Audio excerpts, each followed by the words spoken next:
Okay, wait, didn't fucking lose my mind. Hold up.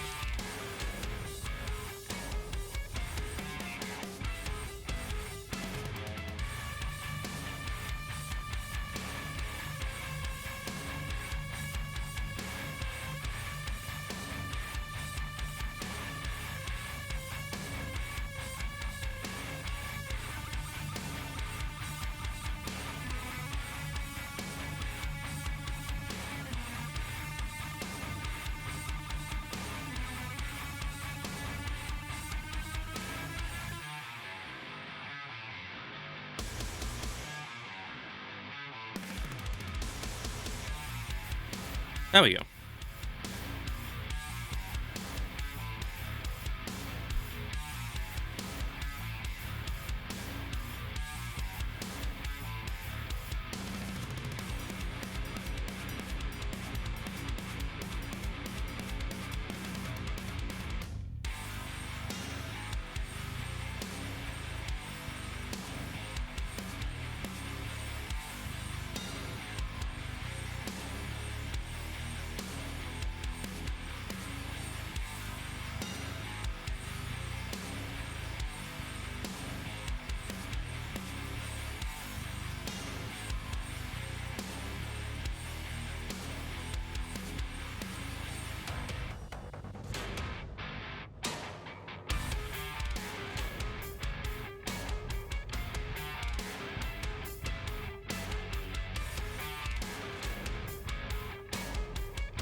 Honestly, only downside to my current mic settings that I have is the fact that my typing can't be heard anymore. Like when I type out my funnies in Discord or something else, you can't hear, you know, you can't hear my mechanical keyboard just going crazy like. Drrrr.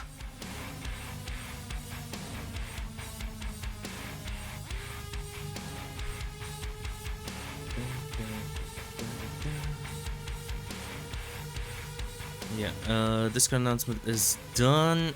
I am on Steam. So yeah, should all be good. Where the fuck's phone? Okay, here we go.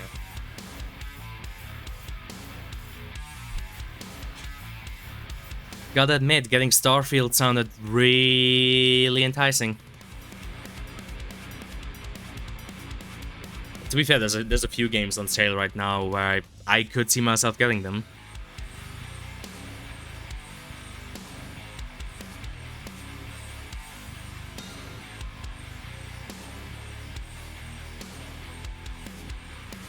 I mean, getting Dying Light 2 for 50% off doesn't sound too bad.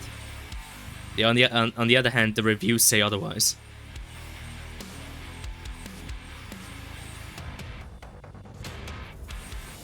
Oh wait, they just added microtransactions. Oh. Wait, what the fuck? Hold on. Microtransactions after being bought out from Tencent. Oh.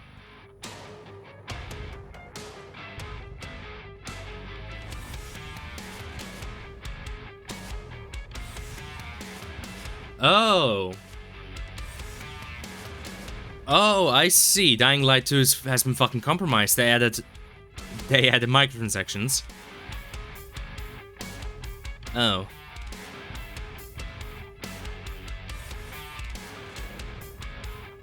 That's unfortunate. Yeah, honestly, I'm having second thoughts about getting this game now. Maybe I'll just stay with Starfield. Anyway, it's being real quiet today. Hold on, I should be online, right?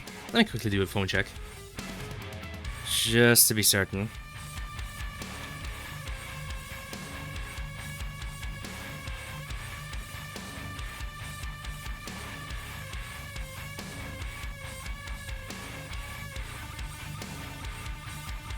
Oh. Hold on, do that.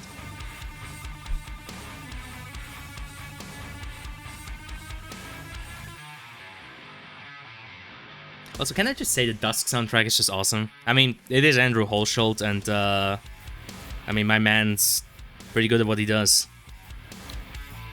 Let's see. I mean, if it turns out that it's just a one-man show, then so be it, right? Show must go on. At least with me, the one viewer gang tag is actually accurate for once. It's still funny that, you know, Twitch considers me having the stream open on the side. It considers me as a viewer, right? Isn't that strange? But yeah, it is at least online. Alright, cool. Fuck it. In that case, let's do the one-man show. I mean, I made this joke a couple of times every time. Oh wait, you know what? Before I do that, let me do a sound check. She sells seashells in the seashore. She sells seashells in the seashore. Okay, we're good. But yeah, I mean, I've made this joke quite a few times, but doing like a one-man show stream always seems kind of like almost nostalgic for me. Kind of always reminds me kind of like of the days back then when I did like Let's Plays. It's like, yeah, you know, I'm talking to an imaginary audience and we'll see this later, potentially.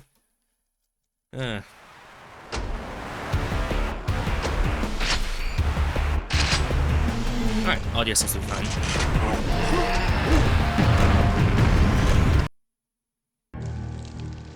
Oh boy, I can't wait.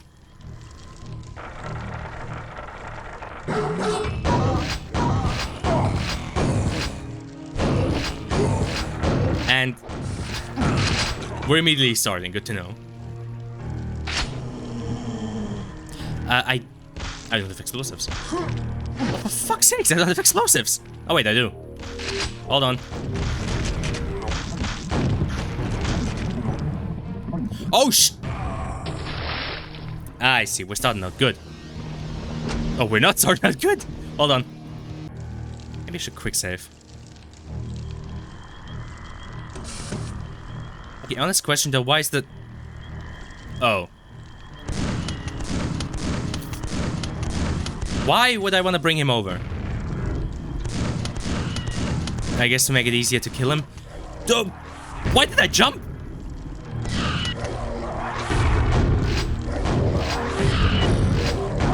Why the fuck did my character feel the need to jump? I just fat fingered it. Jesus fucking Christ. Anywho, wait a second, I can probably... Yeah, write this back. Oh. Oh, no, this is... Okay, this is a bad place to be. Fuck this. Of course, I still take damage from... Oh, I see. Okay. Okay. This is getting multi-layered now.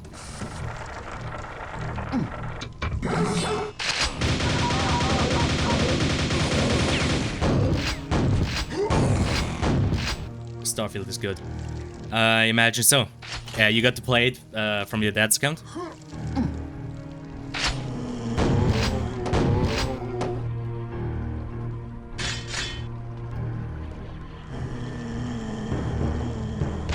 No, I just bought it yesterday. Ah, I see.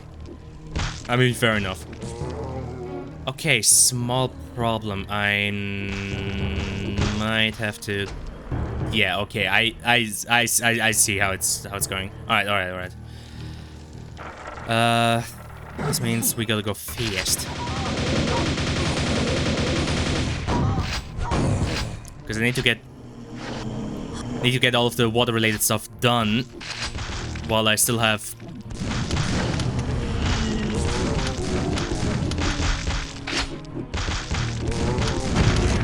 There we go. Thank you. Yep. I know. Okay, got it.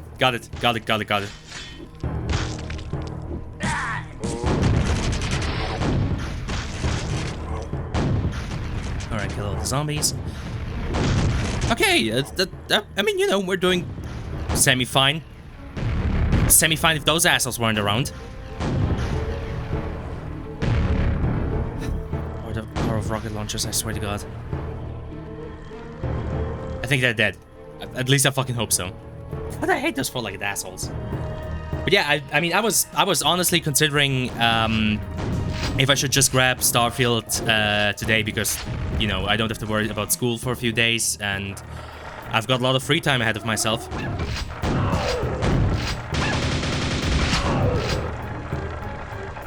Wait, did he just steal my gun? What?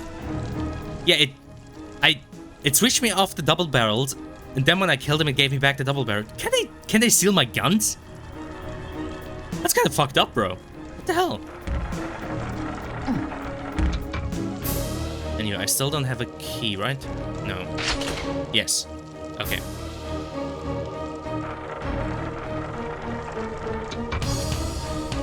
Also, you know, John, we now have you on record saying a Bethesda game is good, so, you know, just be aware of the consequences that carries with itself.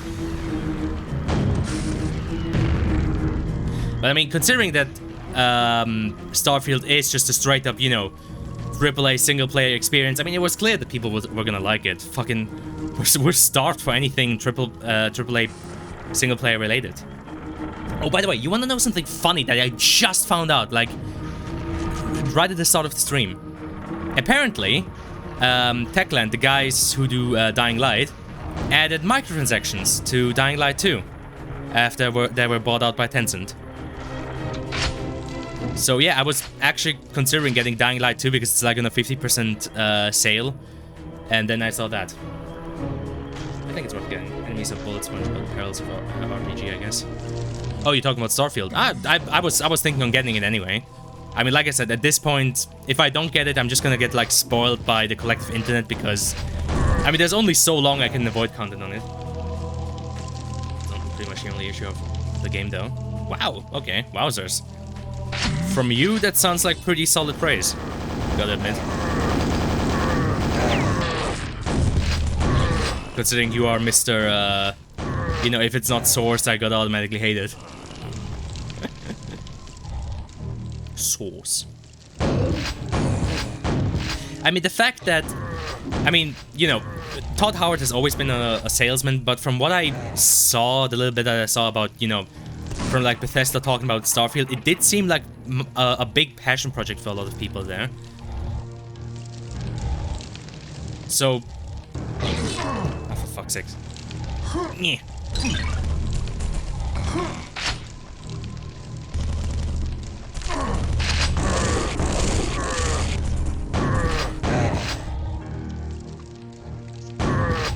So, you know, this seemed like a good case of a project where it really was not just, you know, a soulless cash grab, but actually a bunch of people that really wanted to make this.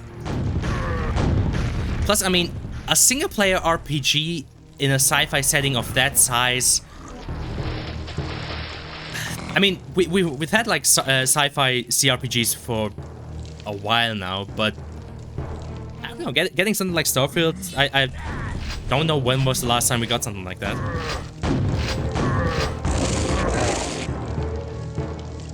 All the actual new stuff is very well made. The stuff that carries over from Fallout has the same issues that it did in Fallout 4. Alright.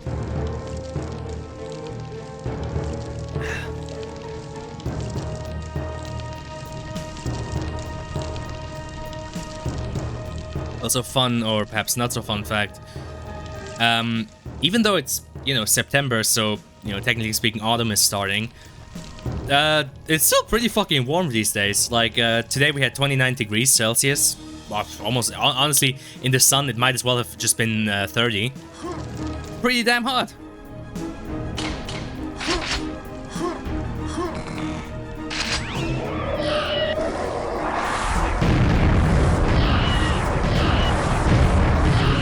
Just spawned 4 of them. Jesus fucking Christ, game. What the fuck are you on about? So you're telling me if I don't pick up this hammer, they don't spawn? Whatever. See ya. Oh my... Okay, I guess just don't pick up the hammer. Fuck this hammer. I don't care. Fuck you. What do I need that fucking hammer for anyway? Hammer sucks. All I need is guns. Well, I guess, though, on the topic of Starfield, I guess that, you know, that settles it. After the stream is done, I'm probably gonna grab it myself. And probably avoid getting Dying Light 2. At least, proper way. You know, I haven't considered an expert game reviewer? Well, more so just I know how much of a stickler you are and how much you love to complain. So, you know, seeing you not immediately being like, it sucks, I hate this fucking game, man. You know, not immediately seeing you baby rage over it. Does seems like a good endorsement for the game. Fucking hell. Fuck those guys so much.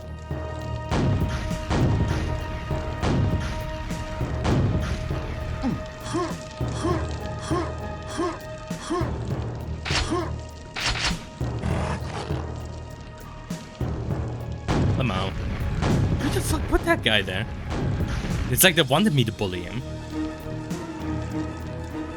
I also almost never buy a new game circle just because it's the first game I've played in like a year where it's my first time playing it alone.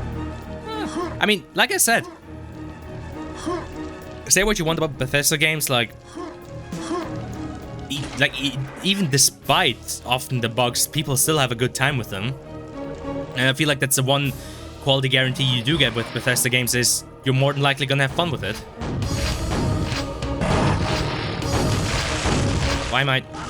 Why can't I move? Okay, just don't let me move, I guess.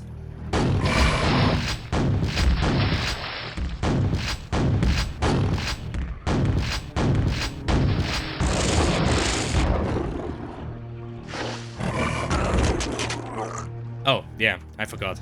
You're not allowed to use that thing down there.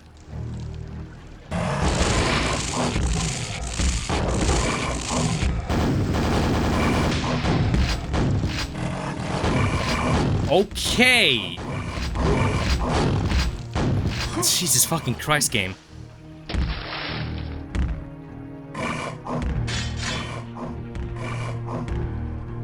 God, please don't let me get stuck in geometry again.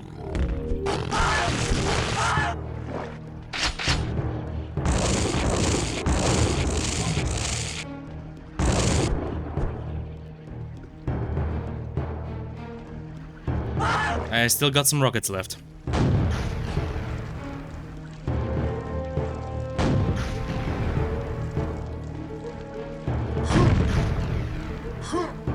Well, it's back to square one. Back to my fucking axe.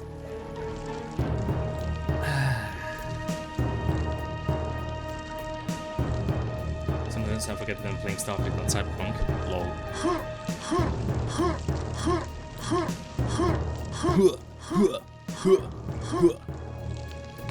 Well, ammo certainly would be nice. What a novel concept.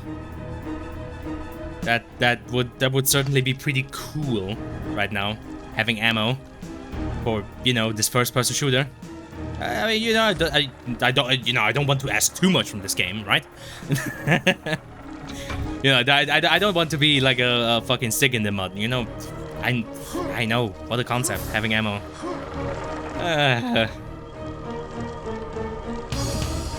Maybe video games were a mistake.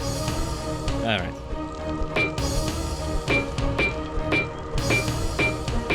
Funny sounds. Thanks, game.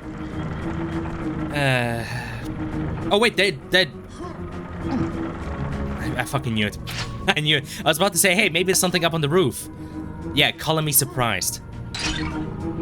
Fine. Still, screw you, game. But fine, thank you. I'll take the ammo. We're not supposed to be here. Okay, don't have to immediately fucking... Jesus Christ! Okay, I'm not supposed to be there. No reason to fucking spawn everything in on me right now, right? Is that anything actually useful up here? Aside from just getting an achievement. I think so. We shouldn't have video games, we should do nothing all day. Oh, absolutely. Who wants to be... Ouchie. Ah! Fucking hell. There we go.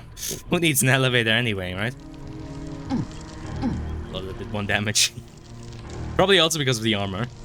Okay, I don't want to grab that fucking hammer because it's just gonna spawn in more stuff. And at this point, I don't need more stuff in my life. Alright? I'm... Good. Thank you.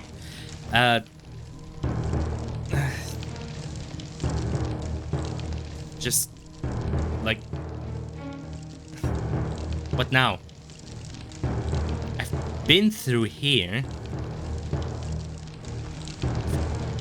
This... I'm not entirely sure what the game is expecting from me now.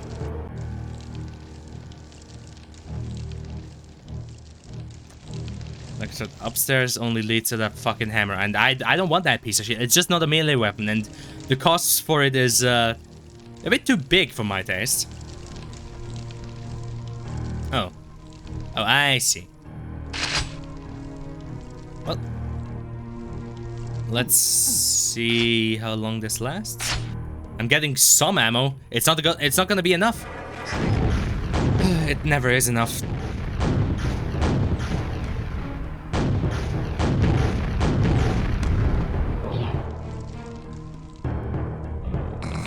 Where'd you go?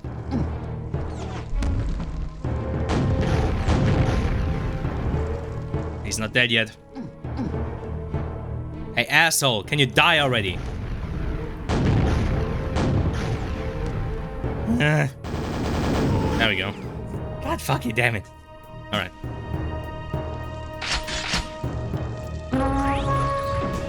Whoa, wowzers. My very own Shambler. Okay, game, I can kind of fuck with this. Even though he's probably gonna engage most enemies in melee.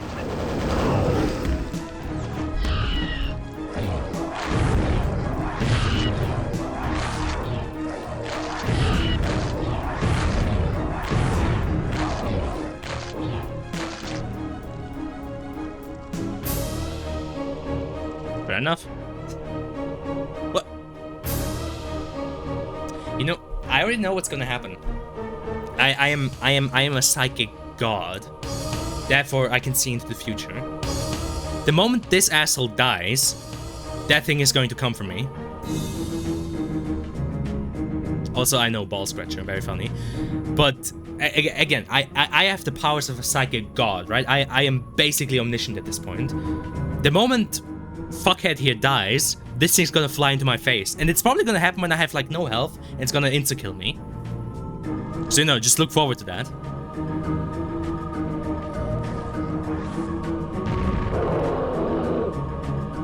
Oh, wow, look at him go.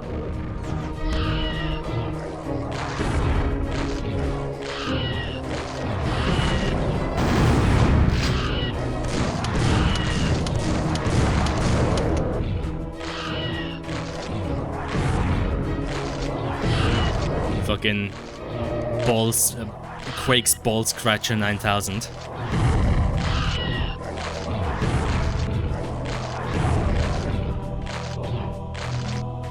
Alright then. Oh, you know, now it's done with his balls, now it's going for his ass crack. Fair enough.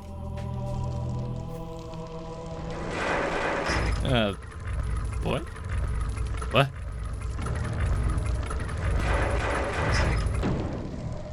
Where the fuck does this lead? Okay.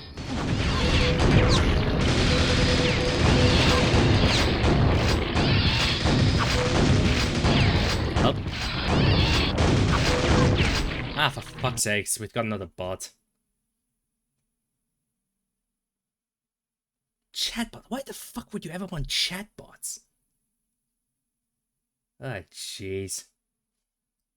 Alright, hold on, let me make this full. I always forget where the fuck you can, like,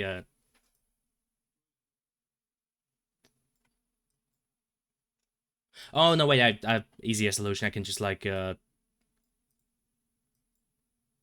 click on this asshole and, ban him. Bye. Fucking bots, I swear to God. Viewers follows viewers chatbots. Why the fuck would you ever want...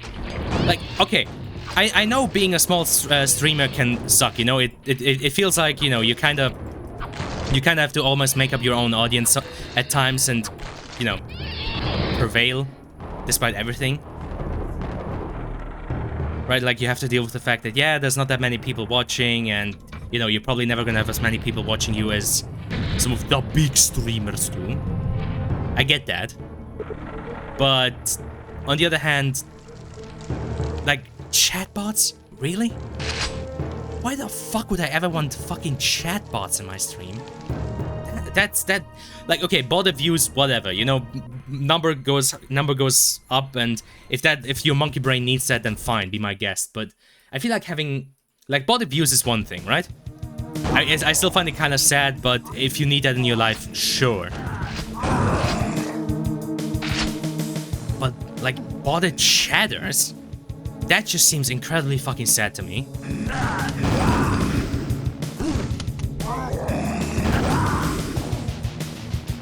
Should get bots so that the channel is promoted and real people find it. Even then. Maybe Twitch knows if it's just viewers and no chat messages. Probably. I mean, that have to be some kind of system in place that goes like, okay, this guy has like 300 viewers, but not a single person is saying anything in chat. That's pretty fucking sus. And I mean, yeah, that would be incredibly fucking sus, because say what you want about lurkers, but you'd always have at least one, like, dumbass in your chat saying stuff. And sometimes that dumbass is named Junko SFM. Be like moderation bots and the like. To be fair, I don't think you really need that much moderation bots. I mean, Nightbot is a thing, and that thing does its job fairly well, I think. I mean, it always fucking bullies you when you try to post a link.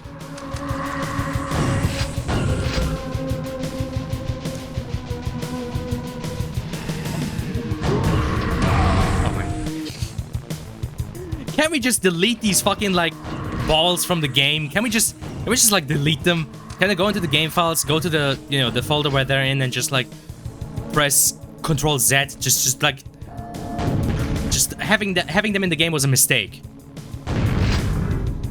God, man, fucking annoying. Honestly, at this point, I'd rather just have more ogres than those fucking balls.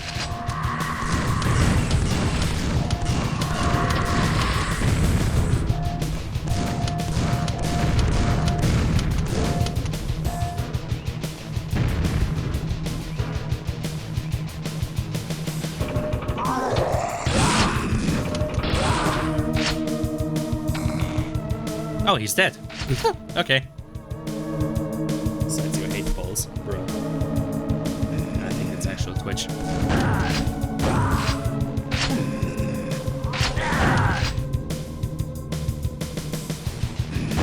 Excuse me, can you die? Thank you. Sir, actually, you need to be dead. Whoa, wowzers, where'd you come from?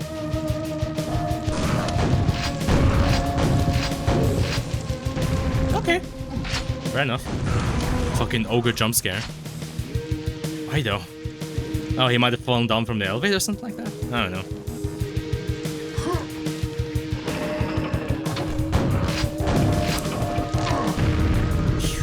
Okay.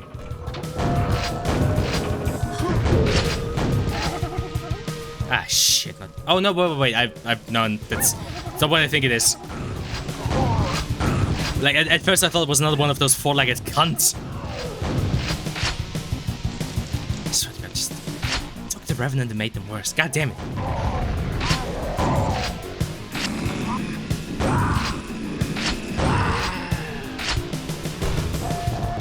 What the fuck? Oh. Hold on. It's so ogre. Oh God, it really is.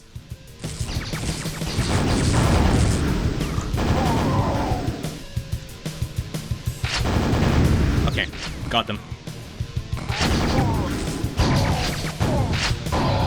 I'm starting to suspect you really... Oh, Jesus fucking Christ. Okay. Just keep jumping. They can only shoot in the horizontal plane. Fuck you! Stop dodging!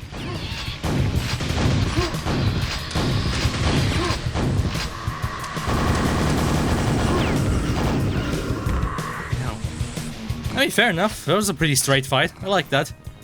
At least no bullshit traps, right? Right? Okay, now to you. Get out of my swamp. Get out of my life. There we go. Phew. Oh, what was I going on about earlier? Oh yeah, the unfortunate implications of Dying Light 2 adding microtransactions. You know, I know technically speaking, I'm not allowed to promote that. I mean, nobody is. But I have to admit, as more and more time goes by, and as, you know, we are subjected to more and more bullshit from the games industry, the whole, you know, yar har fiddly dee, you know, being a pirate always makes you free. It sounds more and more enticing by the day. Like, you know, I used to torrent a ton of games back in the day before I actually earned money. And I mean, these days, I'm still of the belief that, you know, if you like a game, put a ring on it. No, put your wallet in it. Oh, fuck that.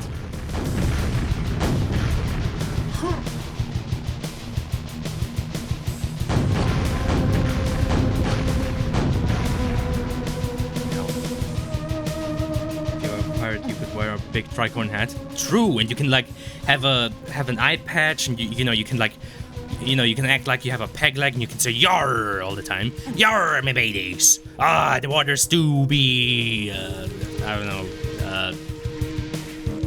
You know, I always forget. International Talk Like a Pirate Day is literally a thing. Isn't that kind of crazy? I mean, I can appreciate. Oh well, nice, 69. I mean, I can appreciate it. Who doesn't want to talk like a pirate? Yar! Yeah, where the fuck am I going? Which would look pretty cool. True.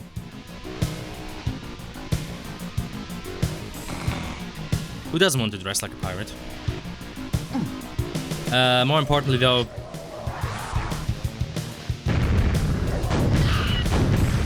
I mean, at this point, DRM is unavoidable. I mean, I myself like Steam and their services, but technically speaking, Steam as a platform is also just one big DRM.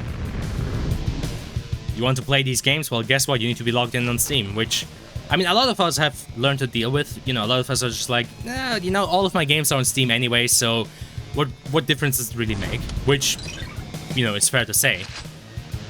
But, I mean, the truth is, say if anything happened to your Steam account, and, you know, for some reason Valve was uncooperative or unwilling to do anything about it, there go all of your games that you paid for. They might even still be installed on your PC, but guess what? Steam says no. And then there's of course the always online sorts of DRMs, which are its own bag of fun. For example, recently I learned that Hitman 3, single-player game. It's entirely single-player. It's got some, you know, online features like, you know, creating levels and whatnot and sharing them with others. And I think,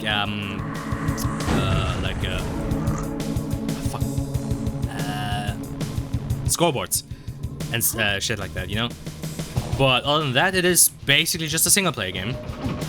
And recently I found out that Hitman 3 actually has always online requirements for some of its features. I don't think all of them, like I think you can play the standard missions even when you're offline, but a lot of features apparently get lost when you're not online, even though there's no reason for that. So, you know, fun times. Love modern gaming. Always good. I mean, like I said, I'm not one of those purists who like buys every game he can on GOG. Like, I do occasionally go on GOG just to see if they have got like something from the bargain bin, basically. And more often than not, you can find games for very, very fucking cheap on GOG. And of course, you know, lots of old games that maybe, you know, aren't on offer anymore. So that was dumb. Fine, let me get up there again. And that's, of course, I mean, it is an argument in favor of good old games. It's the fact that, you know, they didn't have any DR... Oh, I could have shot it. What did that do? It did something up there. Hold on. Hold on. Hold your horses. Hold all four of them. that would give you 16 hooves to hold. Oh, there we go. It's like leaderboards and shit, so it wants to be online and make sure you aren't cheating. Yeah, which is just dumb, because, I mean, I appreciate the effort of like trying not to have the leaderboards be completely obliterated by cheaters, but let's be honest here, in the end of the day, nobody cares, okay? Like, any game that does manage to, like, unintrusively keep, you know, leaderboards cheater-free, congrats, I appreciate it, but the reality is, you can never keep leaderboards free from cheaters, because, you know, cheaters have such fucking micro-penises that they feel the need to be like, oh yes, I need to cheat to be on the top of this meaningless leaderboard, because, you know, I'm a productive member of society, and I definitely don't have a tiny penis. It's like, okay, cool. It's why these days I don't give a fucking shit about any sort of leaderboard in any sort of game. Like, the only leaderboard you could feasibly care about is, like, you know, in an online game for that specific match. Anything above that, forget about it.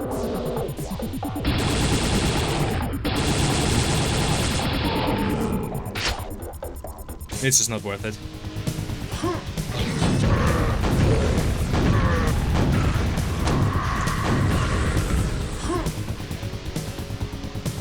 People cheat anyway. Yeah, there you go. It literally doesn't make any difference. The thing though with Dying Light 2 and its microtransactions, actually, I'm kind of curious. Let me open up Google. Dying Light 2 microtransactions.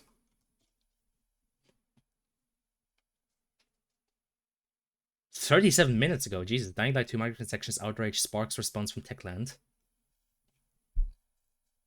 The latest Dying Light 2 update not only added a payday crossover, but introduced DL points, the game's new currency meant to replace the more traditional model of purchasing premium gear bundles. The community responded in an overwhelmingly negative fashion to this change, which has prompted responses from developer Techland. As always, we are gathering your feedback and hear your concerns. As we understand, a big part of the frustration stems from the pricing of the bundles and the resulting leftover DL points. Yeah, that's classic Skinner box shit. Every fucking game with microtransactions does that. Every single fucking game in existence does that shit where, you know, you can like buy a bundle of let's say you have a microtransaction for a hat, and that hat costs like, I don't know, 150 gold doubloons or some shit. Well, guess what? You have a pack for, you know, 100 gold doubloons, one for 250 and one for 500. You don't have one to exactly hit the 150 with. You're always left with a bit left over, which then prompts you to be like, I mean, you know, I have 25 gold doubloons lying around. If I just buy another one, that they can use them up with this other. Every fucking microtransaction bullshit piece of shit does that. Like, no wonder they did that. To figure out this issue with already starting working on a couple of. What do you mean? This isn't an issue. You did that on purpose. Fuck's sakes. Social channels, another that heard player feedbacks really brought up leftover points. So it's more simple in that player just bought the gear and bundles for a flat price, the territory's currency on the digital marketplace of choice. So DL points meant that weren't as simple as since gear bundles weren't simple. Oh yeah, true. And at that point, that's another point actually why so many fucking companies love microtransactions is because the moment you put your money into the microtransactions marketplace, your money is inside the marketplace. You can't get it out again. You can't like refund you know, those gold doubloons to get back your dollary dues. So that's another reason why I fucking hate those things, because yeah, once your money's in, you can't get it out again. Fuck's sakes, man. COD points, less unfortunate acronym. Yeah, the fucking whatever dumbass thought of giving COD points that acronym is just like, why would you do that? But yeah, that's really damn unfortunate that Techland felt the need to put microtransactions into their single play, especially again, this is a single player game. Single player.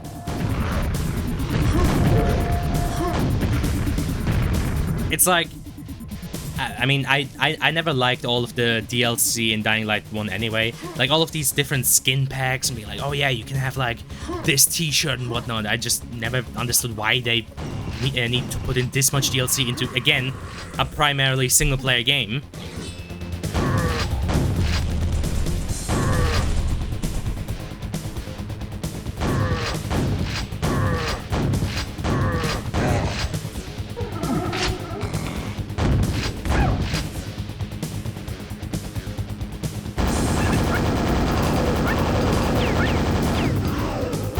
Oh, it's that soundtrack again where I think something is happening to my right.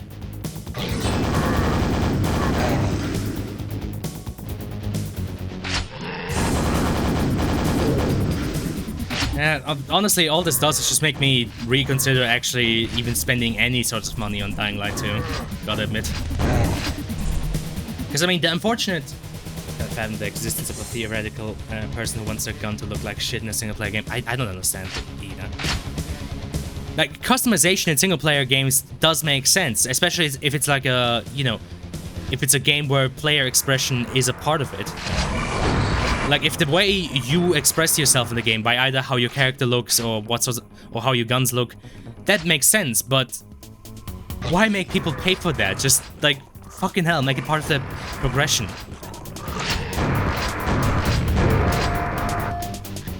I mean, I don't want to sound like a total boomer, and I was never part of it, but like whenever I hear like you know, an old school Halo fan be like, yeah, you know, back in the day, the cool helmets and like gear sets that you could have in Halo 3, yeah, they meant something because they indicated you did some kind of challenge or something. Yeah, I understand. I understand that back in the day that actually meant something when somebody had the, I think it was called the Hayabusa armor, that you like only earned by doing like some really crazy challenges. You know, it meant something when you saw somebody with that shit. Because, you know, you could see, oh fuck man, that guy's like a no-life sweat, holy shit man. That dude's dedicated. And he's probably a virgin. Okay, that's mean, but you get what I mean.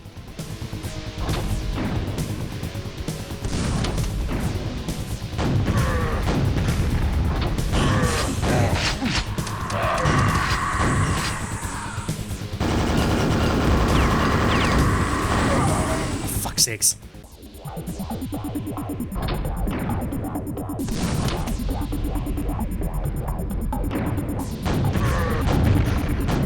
I love the part of the soundtrack where it just goes wow wow. Wow wow.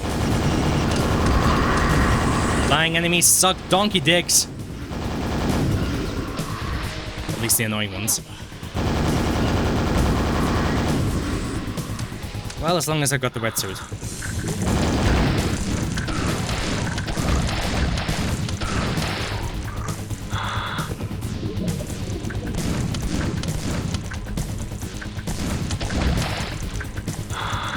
But yeah, I never, I mean, on the topic of Dying Light, I never understood why so many people were acting like Dying Light is this, like, hidden gem or some shit like that. Like, honestly, I think we already had this discussion once.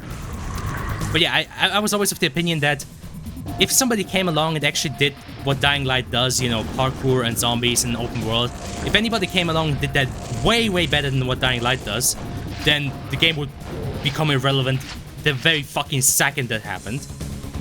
Like, I don't understand why people hype up the game so much. Dying Light is such a fucking mid-game. Like, it's got cool movement and the whole idea of, you know, being able to parkour through a zombie-infested town, fair enough. And, you know, making an open world like that certainly, you know, takes time, but on the other end of the spectrum, just the combat in that game is so fucking mid. And don't even get me started on Dying Light's story. The Dying Light story is absolutely fucking worthless. Like, the story in Dying Light has about as much worth as like a COD story. Like, you don't even need to bother.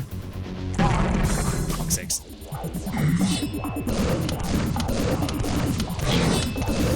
I love it when I'm coming from down below and I'm in a huge positional disadvantage.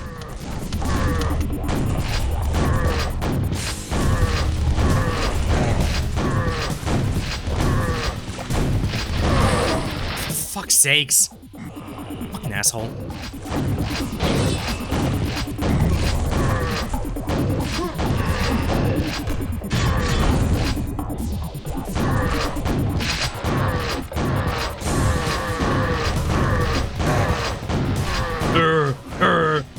Go fuck yourself.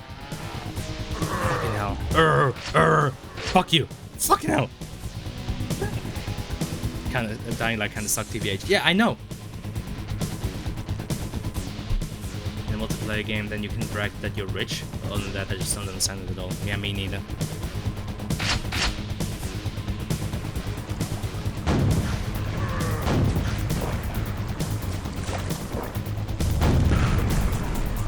Like, at least in TF2, in Team Fortress 2, specifically, at least it's also their kind of part of player expression. And, I mean, I'm not trying to defend Team Fortress 2 hats, because the reality is they were one of the many things that started leading us into the unfortunate things of today. But, you know, at least it was also part of player expression. Plus, the whole, like, unusual weapon system also meant that you could still, you know, kind of show off skill. By, you know, showing how many kills you had. This.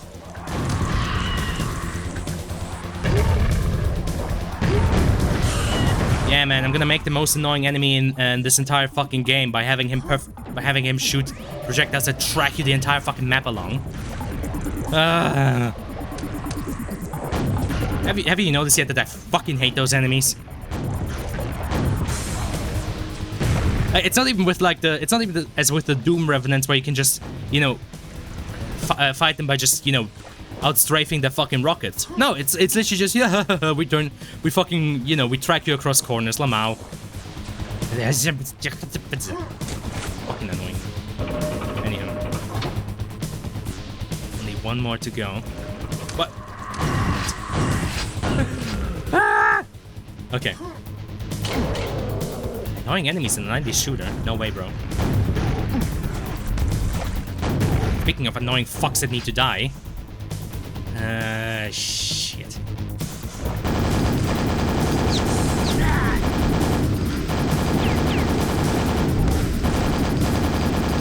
There we go. Good God.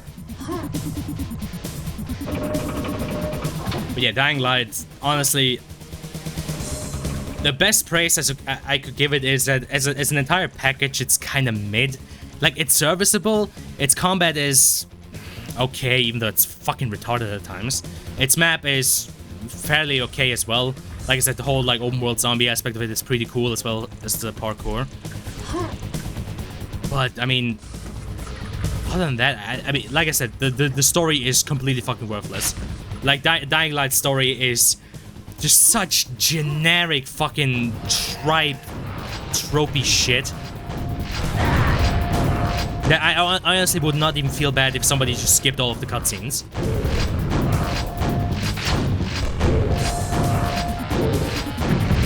Like, yes, let's make an antagonist who just, you know, spouts bullshit at you the entire game.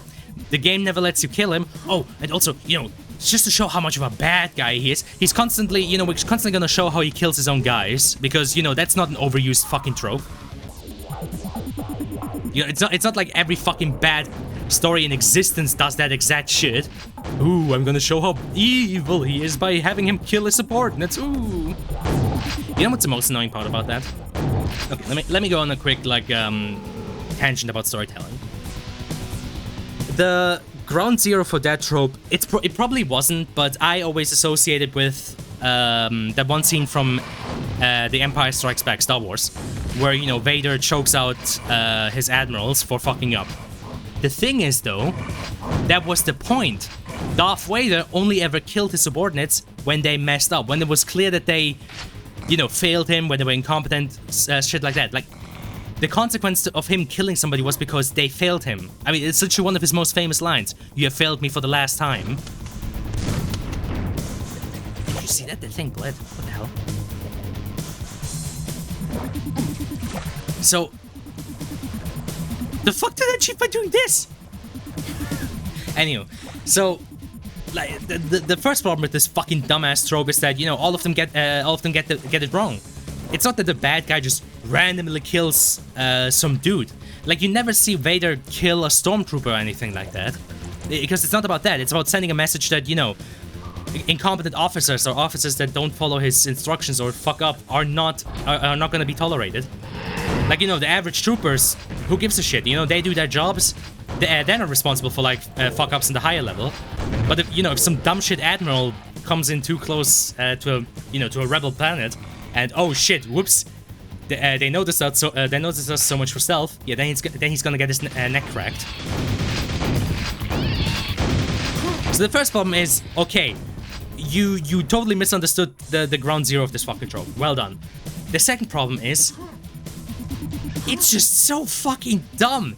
What kind of guy, what kind of soldier or stormtrooper or generic mook is ever gonna follow somebody who he knows for a fact kills his subordinates for literally no reason?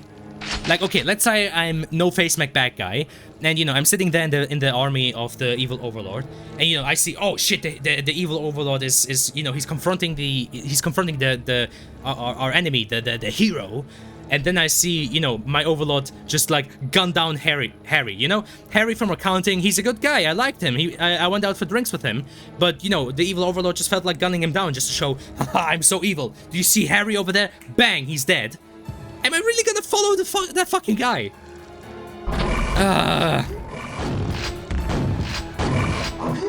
Like, you see it all over history. Wow, Jesus Christ, that goes all for my fucking health. You see it all over history as well.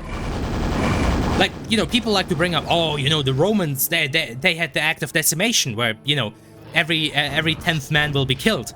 Yeah, you know when that happened? In the utmost fucking extreme circumstances. Okay, little history lesson. After a lot of campaigns during the Roman Civil War, you know, Julius Caesar was, I think at that point he had defeated Marcus Pompeius. He had, I think, pretty much defeated all the opposition, and he needed to, you know, clean some stuff up in the Middle East. I think, not exactly Parthia, but close to that. Again, I might have the details wrong. Anyway, fact is, he still had something to do. But, you know, his soldiers were like, bro, we've been campaigning with you for like fucking years at this point. We want to go home. I've had enough of this shit. I want to go home and tend to my family, you know? I've been soldiering for enough now, right? And, you know, it was right when Caesar needed his legionaries to fucking follow him. So what did he do? He appealed to the loyalty of and honor of the common soldier, and he killed the ringleaders of the mutiny.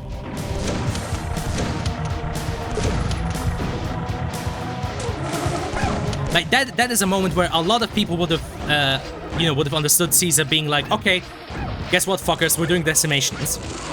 He didn't do that, because he very well knew that, you know, the common soldier, with them, you need to appeal to them. Because at the end of the day, you only have so much power as long as the guys with all the guns and swords are still following you.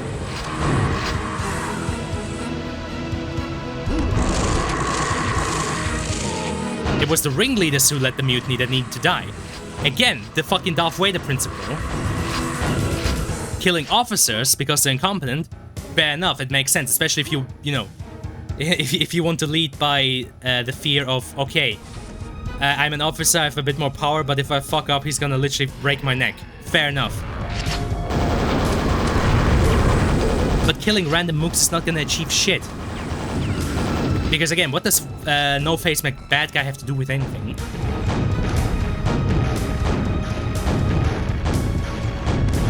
Honestly, that is one of many problems I have with a lot of like badly written bad guys. For example, I don't know where it started or why this happened, but I hate the fact that so many stories have an antagonist that's incompetent, or at least an antagonist that's constantly showcased to be incompetent. And I'm just like, okay, he's the antagonist, he's the main bad guy, so why the fuck are you showcasing to me that he's incompetent? Why are you showing me that, oh, look at how dumb and ugly he is? Isn't he such an ugly and dumb bad guy? Oh my god. And I'm like, bro, he's one of the main driving points for this entire fucking story. So why do you want me to think he's incompetent? I will always say, an incompetent enemy, oh, for fuck's sakes, an incompetent enemy is way better than like an incompetent one. Like a competent enemy that actually makes good decisions, and that the, you know, protagonist actually has to, you know, outsmart and actually use his wits and skills. Way better than just an enemy who's like, I'm just evil and nothing else. It's like, bruh, why? I mean, you can have villains that are simplistic, but even then they should have some qualities to them that, you know, make them dangerous. Like, okay, maybe this guy is, you know, he's a bit of a brute. He's, you know, he's very, you know, he's maybe not the brightest, but he's very physically strong. He's like a very, very strong one-on-one fighter, meaning our hero can't engage him in a one-on-one fight, because if he does that, he's at a disadvantage. This guy's the definition of dumb muscle.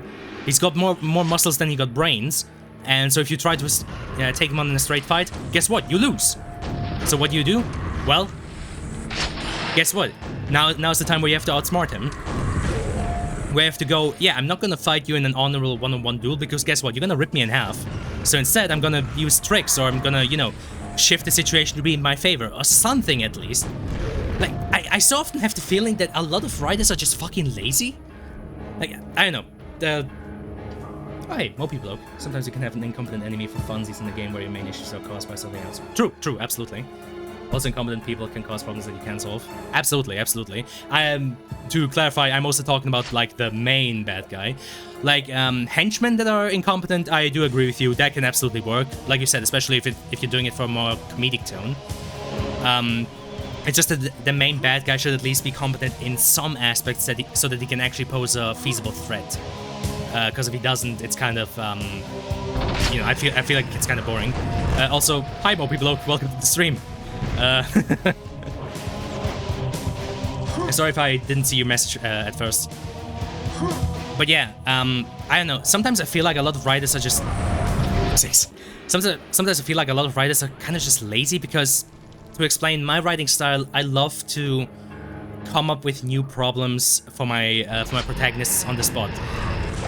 Like, for example, without going into too much detail about the story itself, I recently wrote a section where one of my characters had to, you know, sneak into a server farm and plug into, you know, upload a backdoor.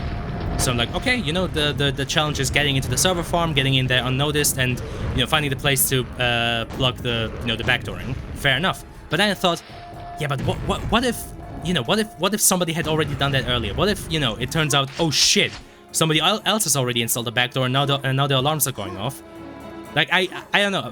I'm the kind of guy who loves coming up with new issues for my characters to solve on the spot. Where I'm just like, yeah, I know the original plan had been for them to just, you know, plug it in and be done with it, but I feel like it's gonna be more interesting if something goes wrong. Admittedly, a friend of mine who's nice enough to sometimes read from stories does say that it can, of course, go overboard, and I do fully agree with him. It's sometimes, of course, I do have to make sure I don't push it too far, that like everything the heroes do somehow goes wrong. But that's exactly what I mean. Like, I really don't like Deus Ex Machinas. Like, for me, it always just feels so much more interesting when, like, a character can solve a problem through their own skills and, like, their brains. Sperry opens elsewhere. Oof, getting some health would be nice, wouldn't it? But, yeah, I don't know. Anywho, Dying Light, kind of mid-game, honestly. And, I mean, I don't know, I would be interested in getting Dying Light 2 at least for, like, exploring the world, because, you know, the open world does look pretty cool, but on the other hand, seeing that whole thing with, like, Techland adding microtransactions is pretty... I don't know. I mean, it is just a red flag, I guess. There's no point in me being coy about it. It is a massive red flag, just adding microtransactions to a single-player game.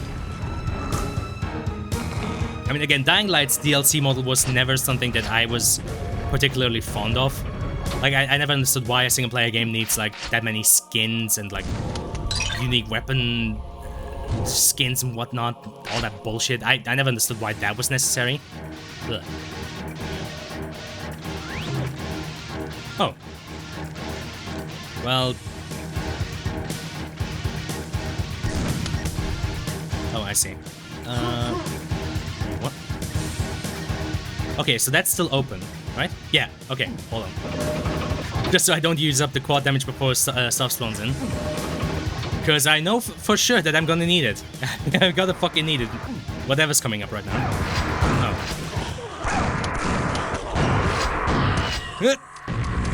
Okay. Fuck all y'all.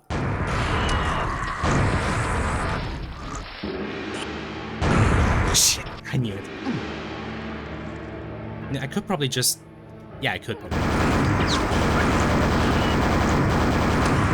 I mean, honestly, it might not be as flashy as the rocket launcher, but I think for quad damage rampages, the nail gun is still the best candidate.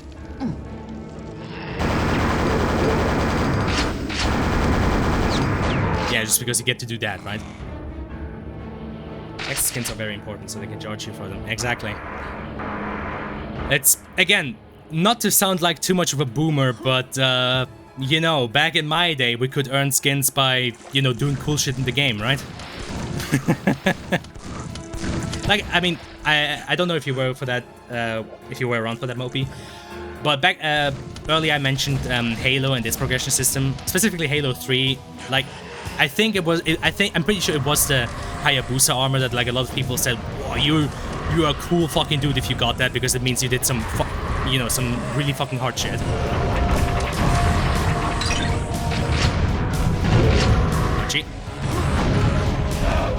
Which, you know, back then that meant something. These days it's just like, oh wow, look at him, he has a cool skin. He sure has a big wallet, eh? It's like, oh, cool. Yay, I love modern gaming.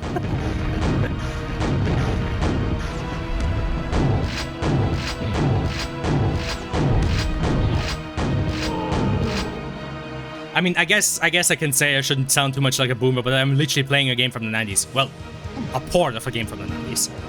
Because, yeah, this is the Night Dive port.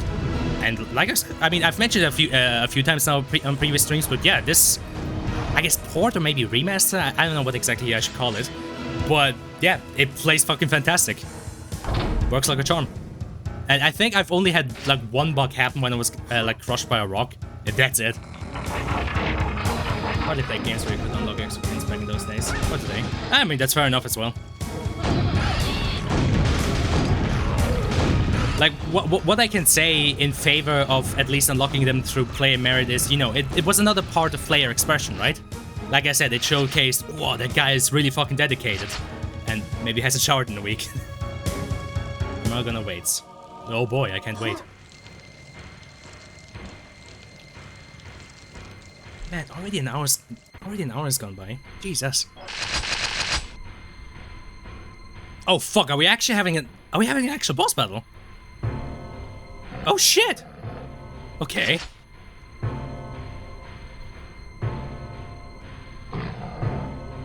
Huh. Okay, now I'm interested what this is gonna be. Like I said, I mean, Quake's base game was never known for its fantastic boss fights, so short in the week.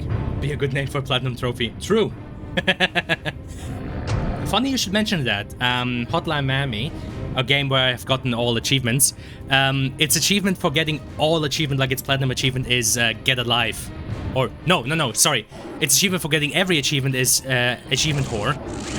And it's and the one for getting, like, A ranks on every level, which is, you know, needed to get the last achievement, is Get Alive. So, you know, they knew what they were doing. Oh god, okay. Okay, it's just strafing left and right is not gonna work against this guy. Alright, I should probably focus on this.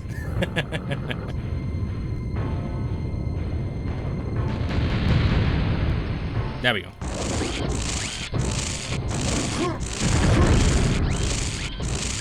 Probably also keep my distance to have the travel time of this shit take a while. Oh, you asshole! Stop tracking me like that.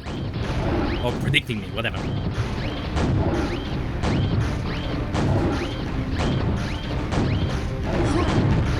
I hate it when I'm predictable. Well, okay, sorry. I forgot to say, that's actually pretty fucking cool. Like, we've got a legit fucking boss fight here in Quake. And one that even moves. Because, I mean, like I said, if we're being honest, Quake's base game was not known for its, like, fantastic boss fights. So this is actually pretty fucking cool. I mean, Shub Niggurath was stationary, the guy in the lava was also stationary, and the other thing was basically just an icon of sin, so I can respect it. It leads its shot, so you need to dodge him very intentionally. Yep, I noticed. Mans was reading me like an open book.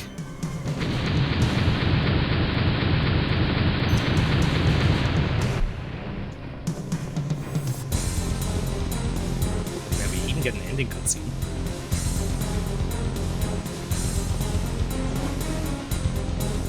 Oh shit! You could see he didn't actually teleport. He was just behind the. Alright. After the last echoes of Armagon's death yell fade away, you wait for this fucking text to finally. Oh man! At least I'm not doing the '90s cool guy voice anymore.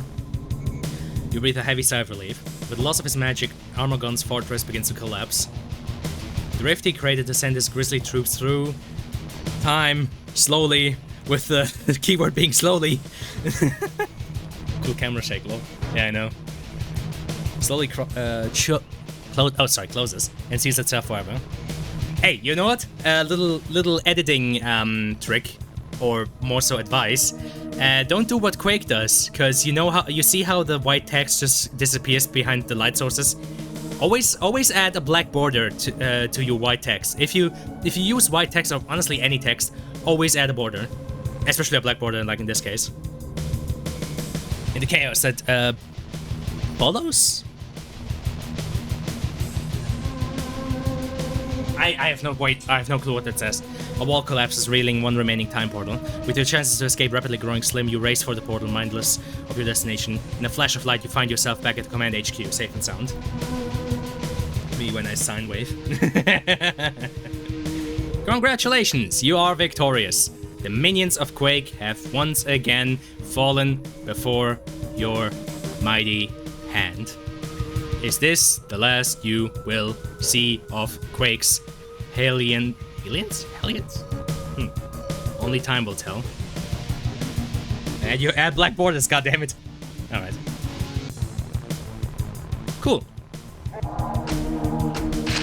So that was Scourge of Armagon. Fuck me, if every single one of these has 3 episodes. Oh, wowzers, okay. I mean, it's only been an hour, so I guess let's check out Dissolution of Eternity. And because I'm a true gamer and I hate myself, once again I probably will have to go for hard. Yeah, I wonder which one hard mode is, eh? Makes me wonders. Ah, for fuck's sake. Okay, just kill me. Just fucking kill me. Thank you. Says you'll burst into flames. I know. Oh, wow, that's cool. Okay, that's actually fucking rad. Holy shit. But yeah, let's just go for hard. Surely pick hard mode. Of course, of course. How could I, a true game... Yay! Whoa! Hey! Oh, they... You motherfuckers! Did you see what they were doing? Okay, let me show you. I'm gonna go there and I'm not gonna touch WASD. Just... I'm not touching anything. These fucking assholes added the fucking quaking to that. Oh my god. The thin white text is there because he didn't turn off all exclusive features. He turned off the black background. But not the thin on the front. Oh, I see. Okay. Surely we'll not know of the same issues as you experienced the other 2 times. Exactly. Alright. Anywho, let's... It sure would be nice if I could actually select hard mode, eh? Oh my god. Again, I'm sorry. I must look like a fucking spastic retard who's unable to walk forward. But I'm telling you, I'm not doing any of this. I'm just trying to go forward. Oh yeah, hold on.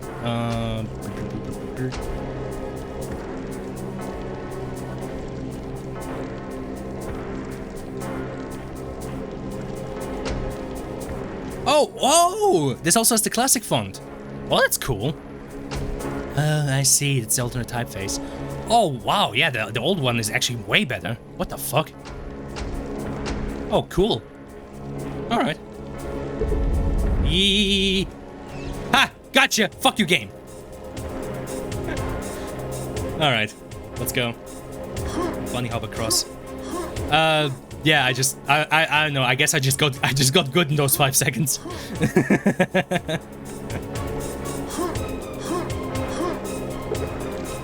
Oh wait. Oh, we're choosing episodes again. Okay.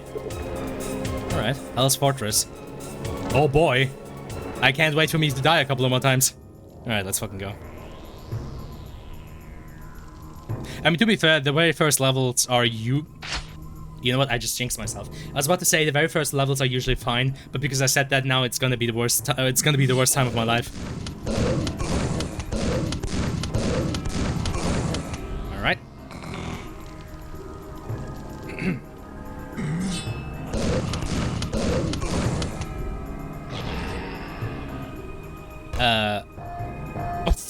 I'm sorry.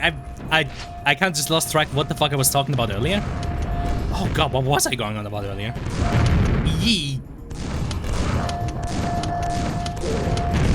Oh, it's all over now.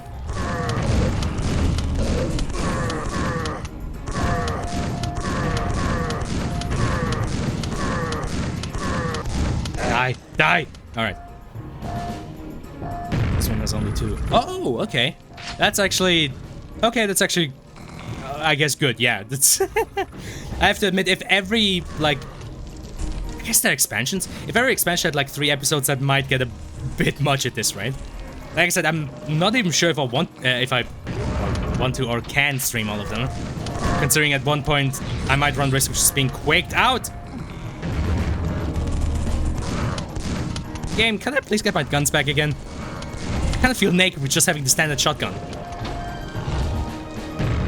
At least give me the double barrel again.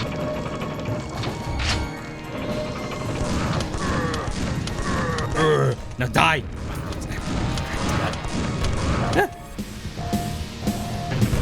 Oh shit, okay, we just had to fucking beat drop. Damn. Can you believe that that wasn't the only place they implemented that great earthquake feature? I know it was in the previous episode as well, mainly in that fucking mine shaft when like stuff was breaking down. I just hope they don't bring that fucking earthquake feature back for another like difficulty select screen, because that was on the one hand annoying and on the other hand very humiliating. You know, dying in the fucking introduction. That was I don't need more of that in my life. You know. At least people can believe I'm a cool gamer, right? Oh boy. Skill issue, exactly. Look beneath the lift. I was thinking that there was maybe something there. Hold on, let me see. Oh. Oh! Okay. Oh hey, double barrel. My beloved. And it just spawned something in. Right? I heard the teleport sound effect. Oh, that might just be me, actually. Okay.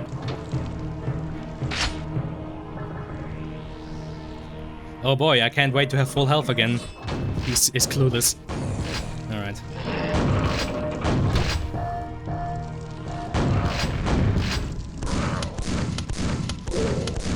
Okay, yeah, so I'm not hallucinating, right? The normal yeah, okay, it definitely has a tighter spread. Okay. Because, you know, I was wondering here from time to time as to, you know, does the super shotgun basically just make the standard shotgun obsolete? But yeah, I'm suspecting with the tighter spread, and I guess technically speaking the faster rate of fire, though then again the double barrel is shooting twice, so I don't know.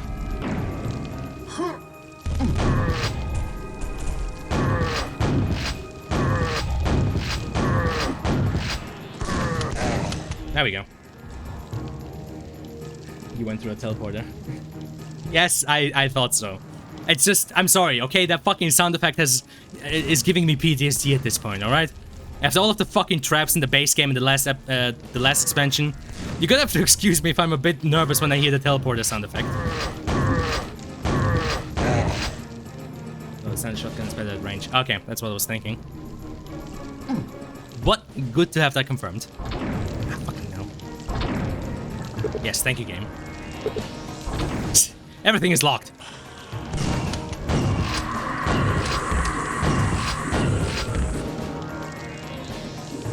Also, wait a second, now that I'm thinking about it, why the fuck do the accessibility features include removing a black screen? Like, I feel like a black screen is one of the... Well, it sounds weird saying it's one of the most accessible things, but like... No, I wouldn't see how that increases or decreases accessibility. Accessibility? I'm sorry, I can't fucking talk today. It has been... a somewhat long day. What the fuck was going on? It has been a somewhat long day. Today, well, especially yesterday. Oh my god, you guys don't even fucking know about that. Yeah, yesterday was my first day of the newest module. 60... What was it again? 6101, I think. Basically, the advanced specialized project that we're gonna be doing now. Which is also preparation to our honors project. You know, the thing that's gonna decide if I get a bachelor's or not. And yeah, we had our introduction. Lava nails? What the fuck? Okay. And, you know, it was just 4 straight hours, or where the split between a fucking lunch break, of, you know, having the scientific research method and Harvard standards explained to us, which, I mean, I can't even complain. It makes sense to explain those to us, because, you know, we're gonna have to be using them. For example, the bibliography that our documentation for the bachelor's project, or honors project rather, is gonna need, it's gonna have to be by Harvard standard. Gina Rusklin specifically, at least according to my teacher. So yeah, very dry. You know, the kind of stuff like, for example, you know, what is the difference between empirical evidence and rationalistic evidence? Which basically boils down to, you know, where do you draw your basically your facts from? Like, are you drawing them from personal experiences, aka, I think that one was the empirical evidence, or are you drawing them from facts that you can like back up with, you know, mathematics and whatnot, which I think would be rationalistic evidence? I might have mixed them up, but yeah, it was basically very dry stuff into the scientific research process, because, again, even though it's gonna be a Bachelor of Arts, it's still gonna be a Bachelor. And, you know, I'm very much so not looking forward to having to write out that fucking document. Because, you know, I would argue I'm at least fairly competent on writing, like, you know, fictional stuff. I like writing my dumb stories. Writing dry documentation, oh boy. That's so lame. I'm so glad I don't go to school for things I care about, because I feel like I'd stop caring immediately. Lava nails. But can we have traps lava nails? Oh shit, I don't know. I hope not.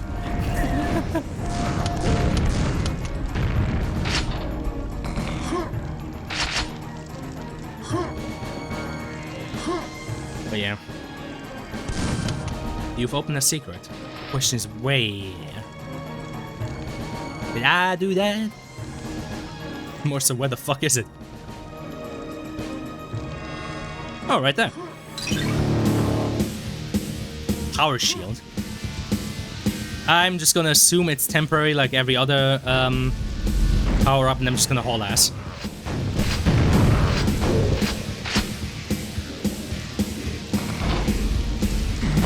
Not having explosives fucking aggravates me.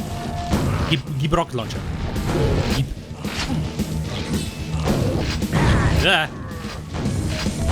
What the f sakes? Spawning enemies in behind me. Game. Eat softer, please. Actually, I don't know if these expansions were made by it. Might have been made by a third party. Funny how that used to be a thing, right? Just like having third-party devs make expansions for your game. Though then again, I could actually imagine AAA games still doing that. Actually, wait, do AAA games do that? I guess it might get muddied by like really big AAA games, considering, you know, we're at a point where, you know, potentially fucking 5 studios could be working on the same game, which I still don't fucking understand how that's supposed to work. Like, everything I've learned about game dev in school, everything I learned about it in my own experience, has told me that, like, working with any group of people is gonna be a pain in the ass. But then, working with people who are outside of your company, how the fuck do you do that? I guess you just do, and you just live with all the pain that you get. None were made by it. Oh, shit, okay. Do you happen to know who made the expansions? I mean, this is the 90s we're speaking of, so they could have just been done by one person, right? I know a couple of, no, wait, which Doom expansion was it again? I think, was it TNT Evolution, which was done by, I think, a group of fans? Then it were like, hey, yo, this shit slaps, bro. Let us add that one to Ultimate Doom. One of the early examples of gaming drama. Can you see the shit ton of assets? I think most of the time when it's multiple studios, there's one making the actual game, the rest are just doing assets. Maybe? I mean, admittedly, you are right. The sheer workload for the amount of assets necessary is something that could justify having that many people. I mean, it kind of does in AAA space. I mean, try making any open world game in the size of most AAA games and yeah, good luck. You're gonna need like fucking thousands of assets. Hold on, John. You're our resident Hamburglar. How many assets does Cyberpunk 2077 have? I know you once told me that the game has like thousands of animations. I think it was it was a number over 10,000. You happen to know how many assets that fucking game has? I mean, considering how Night City looks, it's gotta be, again, thousands. Probably a couple of tens of thousands, right? And HLA had another studio making assets. Wait, it did? Fuck? Okay, I didn't know that.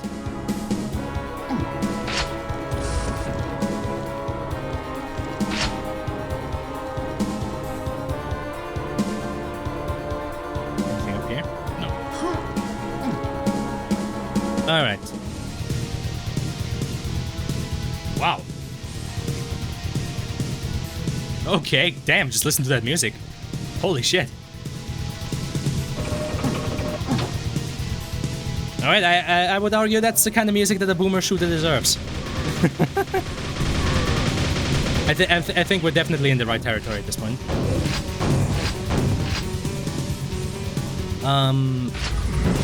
Actually, before I go... Okay, hold on. Let me just kill everything first. Before I go on, though, I do want to check out what this Pools of Water had.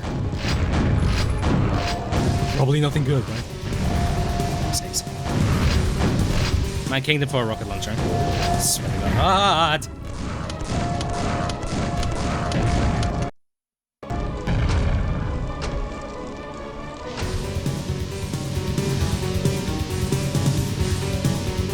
Listen to that music, though. God damn. This track slaps. Holy shit. Okay. There's no easy way to get the number of models in Cyberpunk. I can get the number of assets in Far Cry 6, though. Fucking go for it. The game probably also has enough assets. More than enough assets, rather. Okay.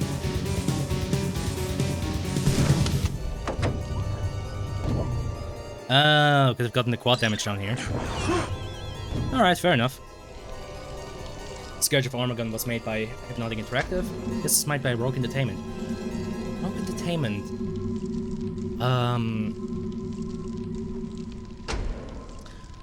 I feel like I heard that name before. I'm not sure what game they made. Were they the guys that made Prey, like the original one? Or was it somebody else? I don't actually know. But yeah, Hypnotic Interactive, never heard of those ones. I feel like I've heard of Rogue Entertainment before.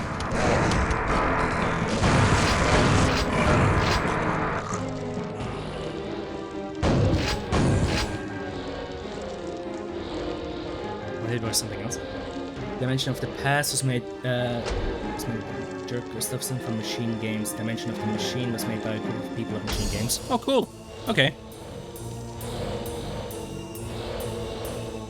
Hey guys, is Quake the Dark Souls of first-person shooters? Okay, I'll stop.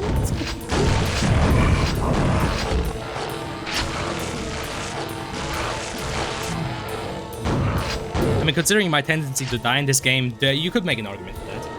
But hey, thanks for checking it out, Mopey. You know what, I should have asked this before.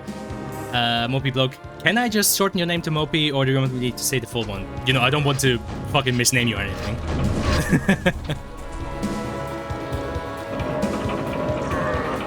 Lemo.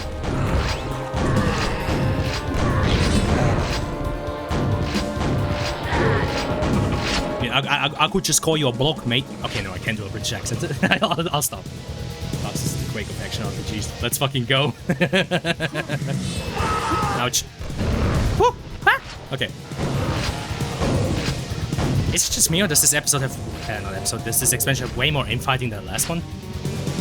Maybe it's because I actually do let them infight this time. FOB is fine. Cool.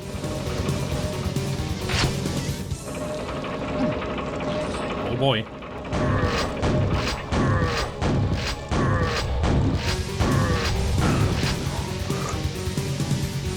Can my zoomerific brain handle this game?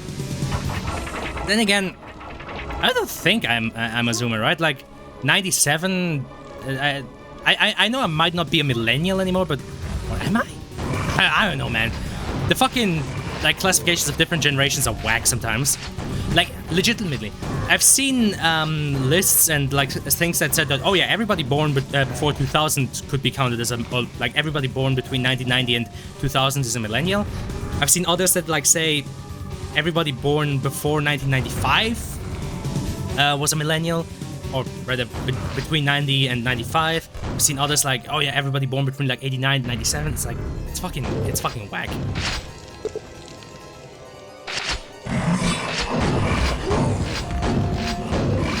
I mean, I know for sure that I'm not a 90s kid. I grew up in the wacky as fuck early 2000s with my GameCube. Oh man, I miss my GameCube. Also my PlayStation 3, which, as I mentioned last time, is still sitting back there behind me. Before, you know, I grew hairs on my chest and switched over to PC gaming. 1997, still millennial. Cool. Good to know. Yeah. I mean, like I said, it's screwy anyway, just... Actually, can I get you guys to infight, please? Yes, that's perfect. Good, good, good! Just keep infighting like that.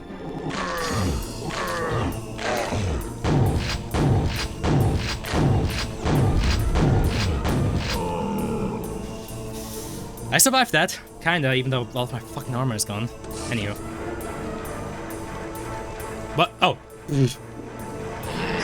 Oh shit!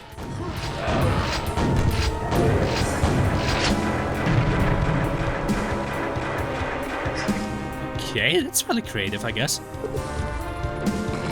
Bars are now open. Hey, fellas, the bars are open. Let's go get some drink. Okay, okay. That's not. I know what the game is saying. It's just, you know, I made the pubs. Stop with the British accent. The pubs open. Let's fucking go. I'm sorry, Moby Bloke. It's just because of the word bloke, I now constantly have fucking British irisms in my head. Oh fuck!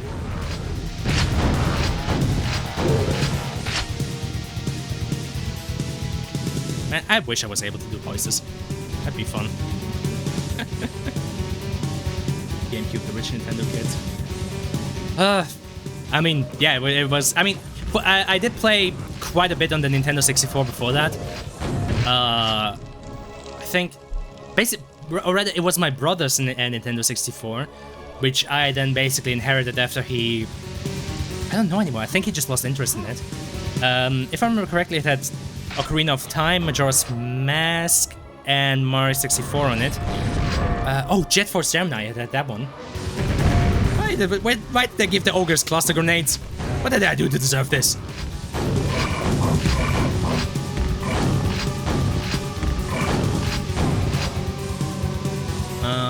What else was on there?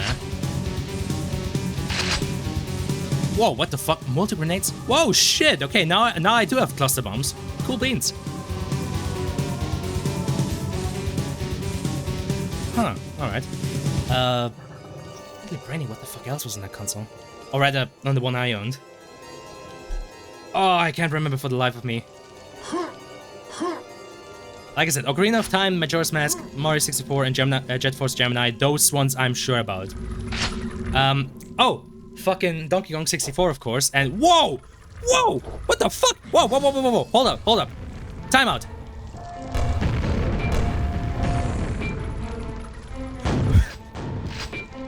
Okay. What was I going about? Oh yeah, Donkey Kong 64 and Blast Core. Right, that's what it was called. The game where you have to like destroy shit to make, you know, a path for like a nuclear carrier or something like that. I barely remember that game. Like, I don't think oh my god. Talk about barely remembering games. Fucking GoldenEye. I also had the GoldenEye cartridge. And that shit slapped. Problem was I was too young and dumb to actually understand like the objectives and shit. So I just went around shooting everybody. I think the only mission I could reliably actually finish was the one with the dam, just because the objectives there were fairly easy. Like every other mission, I just couldn't understand. Like, what am I supposed to do? Well, it's giving me a funny bomb and just blow shit up. Let me just shoot everybody, you know? It's like I was sadly way too young to appreciate GoldenEye for its actual fucking missions. So it's just like, funny gun go bang. How did they make Windows Explorer search so shit? Probably have been faster to do it with the script load. Launching power towers. Okay.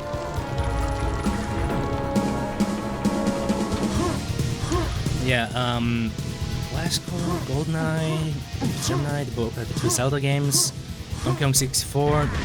I'm fairly certain I didn't have Conker's Bad Fur Day because, I mean, that one's not, you know, not really rated for kids. Not sure if I had Turok. I feel like I have some core memory lying around of me watching my brother play Turok, but I mean, it might also be something that I'm just imagining to myself. Also, wait, I have golden key, but where the fuck was the golden door? My kingdom for a map sometimes.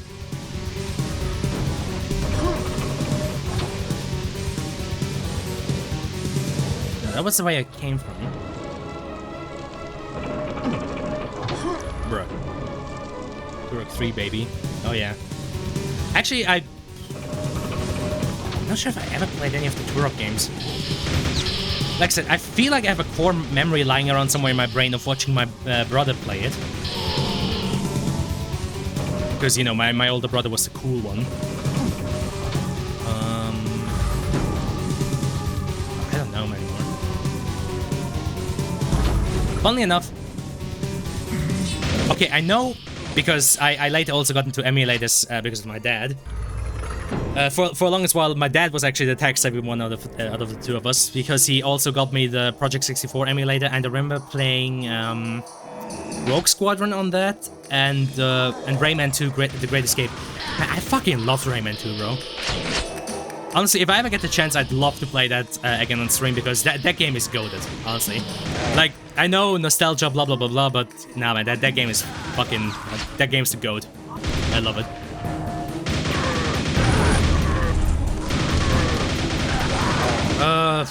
Shit. I can't remember anything else that I had on the Nintendo 64. On the GameCube, it gets even hazier, I feel like. Okay, I know for a fact I had Wind Waker, and I had that one Wind Waker disc that also has Ocarina of Time on it with like the Master Quest and shit. I do know that. I also know I had Rogue Squadron 3 Rebel Strike on that, because again, I fucking love Rogue Squadron, bro. It's funny. It's funny I didn't get into playing games sooner, considering how much I played Rogue Squadron, but hey, whatever. Lamo.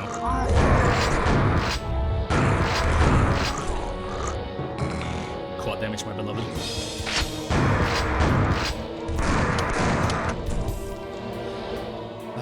What else did I have on there?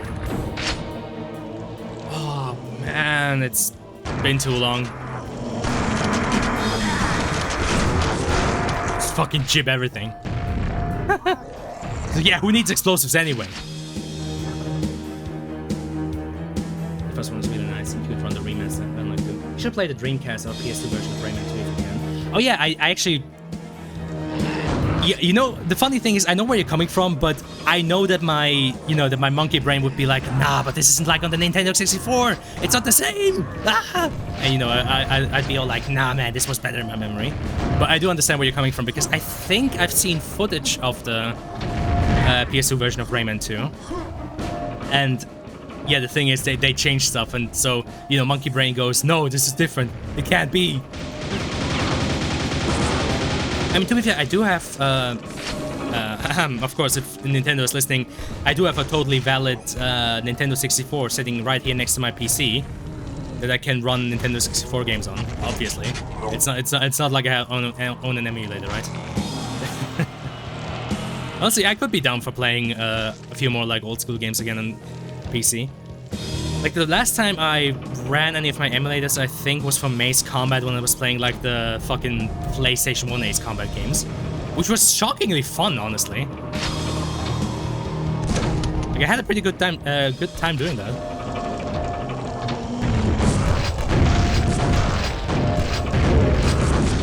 Ouchie. Stop giving me... doing so much damage, damn it.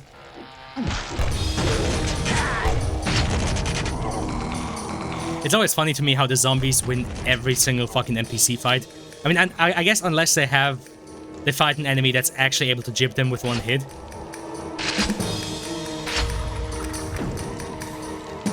But yeah, honestly, playing some classic games could probably be fun again. I mean, I played A Link to the Past on stream. That was a lot of fun. Oh man, my kingdom for a rocket launch. I could totally just rocket jump over there. Damn it. Also, this is where I came from. Double damn it. I would never emulate any Nintendo games. You may tell yourself you're winning because you don't have to pay, but at the end of the day, you're still playing a Nintendo game. Oh, hey Arson. How you doing?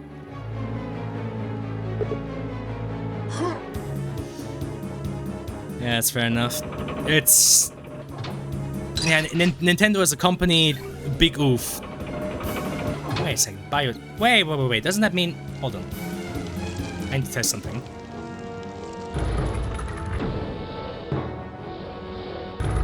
Ah, fuck, wrong way. Oh, it still does damage even if you buy a suit. Fuck, okay, fine. Still not entirely sure where I need to go, though. The game's giving me a... oh, okay, down here. Got it, okay. Yeah, look for the arrows, dumbass. Oh, shit!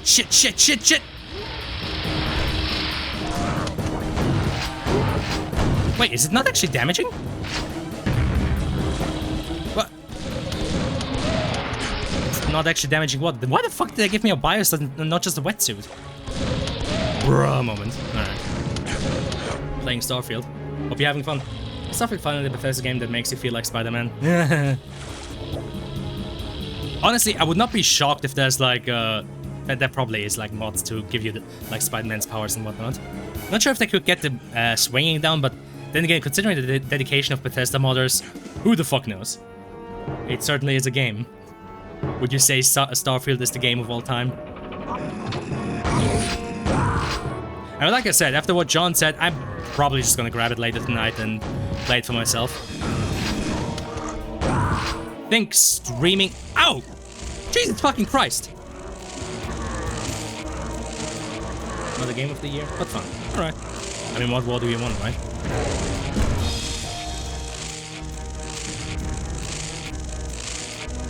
I mean, as we have discovered when I was streaming, I think it was Resi 4, when it had just like freshly come out. The fuck? Oh. You know, here I was thinking, fuck, am I gonna have to make like a grenade jump or something? Nah, bro. Just fucking use the teleport to Lamau. Alright, thank you, game. One of the games of all time, exactly. Fucking hell. You know, I'm actually sad that Morbius memes have gone away. Like, I'm genuinely sad that Morbius memes aren't, like, in anymore. Because, like, I don't know, I always kind of like the Morbius memes. One of the movies of all time. I mean, I think Morbius memes are actually where we got the... X is the X of all time, right? I think at least that's where we got that fucking meme from. I don't remember ever seeing it before all of that. But yeah, I don't know, I always kind of like them. Small little problem. I'm in your walls. No, where the fuck am I going? Ay. It'll always be more than time. Exactly. See, I'm hip with the kids. By the way, I mean, as you can probably calculate it, 1997, so I'm a 26-year-old. Seeing some of the shit that, you know, patented Zoomers get up to, I do certainly feel old at times. What the fuck? Multi-rockets? Jesus Christ, okay.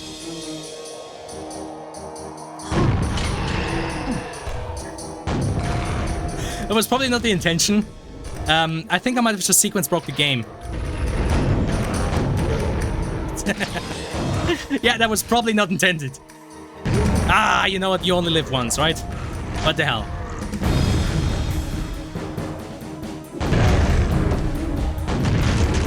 You know what? One thing where I will you know, get out the not the zoomerism, sorry, the boomerisms and be like, you know, I'm an old man, fucking old man yells at cloud, is fucking TikTok. Kids, well, there's no kids here, but you know, like my public service announcement to like any adolescents would be fucking stay away from TikTok, please. That shit legitimately melts your brain. Would you believe I ain't the zoomer? Yeah, what would be giving it away? The preference for older games? For fuck's sakes. It's not Morbin time, it's certainly Ogre time. It's so Ogre. Alright. I'm glad Morbius died. How could you say that? Like, I know sometimes the memes could be overdone, but I don't know. I feel like that was one of the moments where people genuinely just got together, you know? In, you know, a wholesome activity of making fun of the big corporation, which I think is always good. Oh, what the fuck? Super nail gun as well. Actual fucking... Oh yeah, it's shooting lava nails. Oh, Jesus fucking Christ. Actual bra moment. You know, I'm starting to think this expansion might actually... what's the word I'm looking for? Address the fucking ammo issues from the last ones. Because, like, there's now there's 2 types of ammo for me to use, so, you know, less chances to run out of all of them, right? Oh, for fuck's sakes.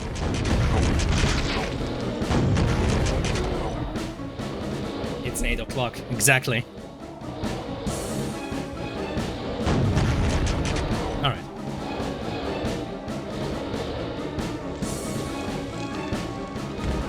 You know, the funny thing is I could ironically play Dark Souls on stream. The problem is, you know, it probably wouldn't have too much of the funny haha you died because I played that fucking game too much. I played Dark Souls 1 way too fucking much, bro. I know too much of that game already. For example, what build I should go for, you know, where some of the most important secrets are, how many of the most dangerous bosses work and whatnot. It's like, yeah. No, haha, funny, oh my god, the streamer died, Lamau. I mean, I refuse to stream Dark Souls 2 because that game is just shit. That game is legit just trash. I did play a bit of Dark Souls 3 though, and it seemed fine. So you can definitely see the preference that From Software have for, like, faster paced stuff. The thing is, you don't even have to jump. I'm pretty sure they're just at the right distance that you can just run across them. Yeah, see, I guess not. Also, I should probably save if it's from the platforms. Ouchie. Okay, now fucking go through the lightning challenge without taking damage, right?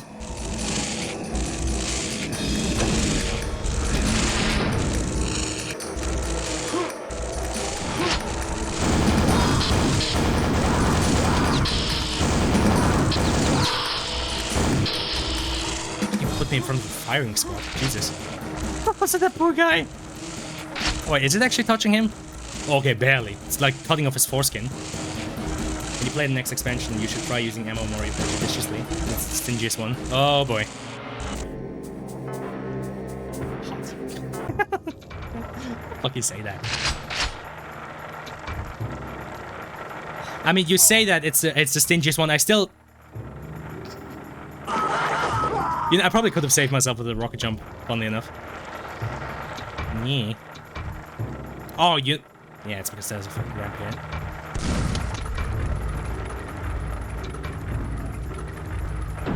You know... I'm gonna quick save before I do it because I don't want to break the game, but I'm pretty sure that... Ah, fuck, I missed. Hold on. Yep. You can totally just fucking sequence break it.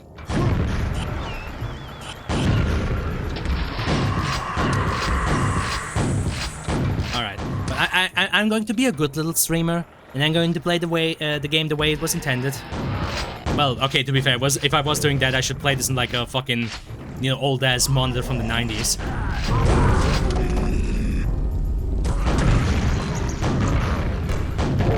Yeah.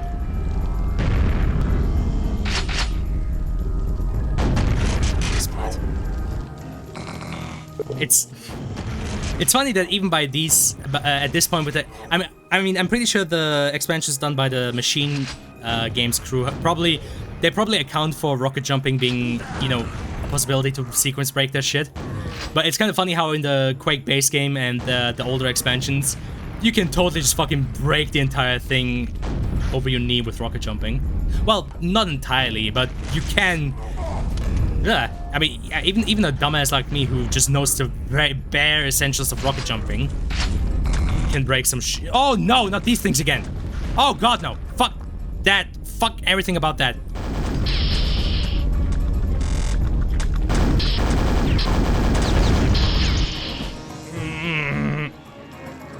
Whoever decided we needed a variation on slimes, fuck you. Oh no. The fucking slimes are back. Fucking kill me now, bro.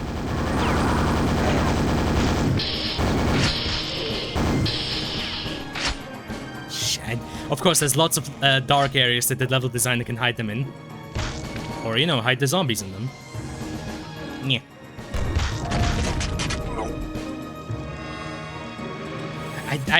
You know, to this day, even having played the base game, I don't fucking know what the idea behind those slimes are other than just pain. Pain and suffering. Specifically my pain and suffering. I mean, I hate those fucking spiked balls even more. Though, I guess nothing in this game gets more hate from me than those four-legged assholes. But goddamn, why? Alright.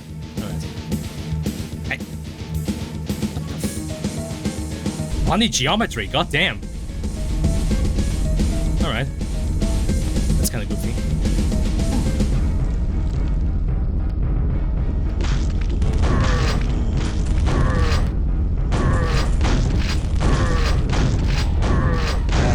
There we go. Fuck. Is it making shit quake again? Out.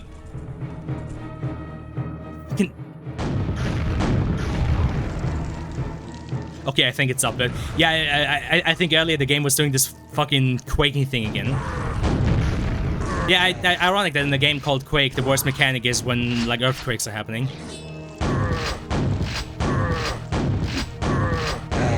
There we go. Alright. I'm sorry, I lost my train of thought. What the fuck were we talking about earlier? I completely lost my train of thought. I feel like I was talking about something, but maybe I got caught up by the game. I don't know anymore.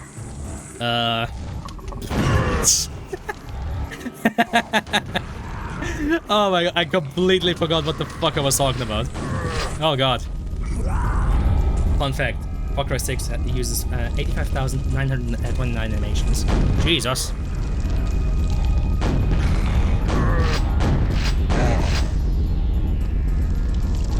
You know, if only Ubisoft also could have made it a good game, right?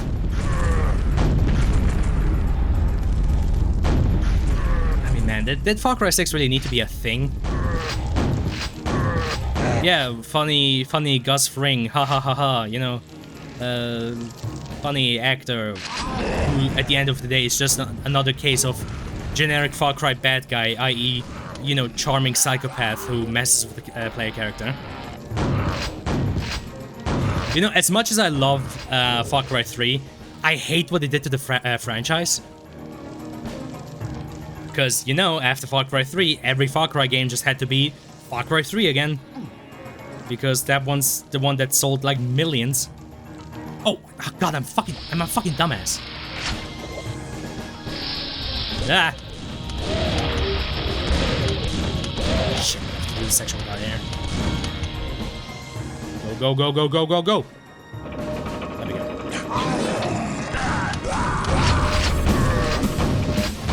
No, fuck you. Fuck off. Alright. But yeah, I mean, there's a There's a trope on TV tropes called, yeah, I know, haha, funny TV tropes, but it's doing this fucking quaking again. I'm not touching anything. I'm not touching anything. Hands are off the keyboard. Okay, are we stopped? Fuck. There's a guy up there.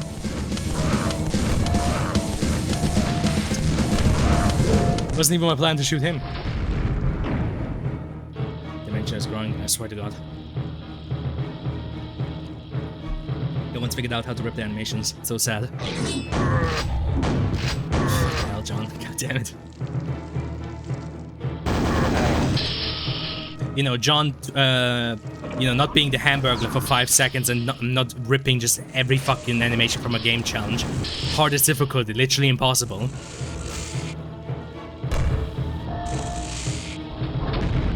You know, John, some people would argue it's actually pretty cool being able to make one's own animations, right? Oh, now it opened.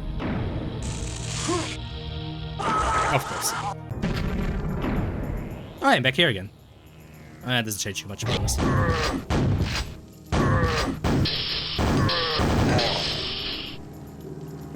To see other people's animations. Uh-huh. But, you know, I sort of doubt you just want to look at them. You know, call me crazy, but I have this hunch that you don't just want to look at the animations of other people. I know, crazy thought. Why is that just a... What? Why is that just a step there? Hold on. What does this accomplish? Other than having me stuck here. Okay. I mean, it sounds too easy, right? Just do this. That worked out tremendously well. I guess we take those. I'm not entirely sure if that was the intended path, but... Why are we doing the fucking quaking thing again? I don't even use animation. Don't feed some animations then, bruh.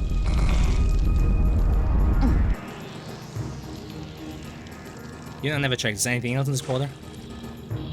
Ammo. Okay. Oh, they're elevators. Yeah, I guess there's nothing else there.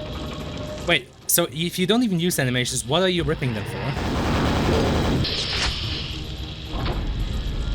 Are you using them for inspiration? Are you using them to satisfy some, like, I don't know, sick, wet dream of yours? Huh.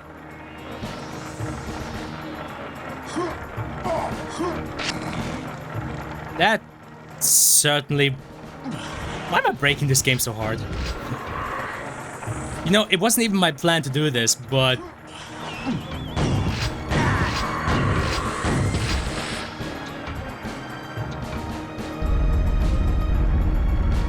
Why? Why do we feel the need to do this? Again, I'm not pressing any movement keys right now. Except for A right there to...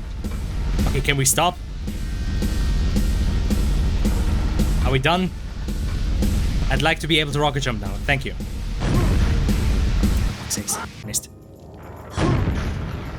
There we go.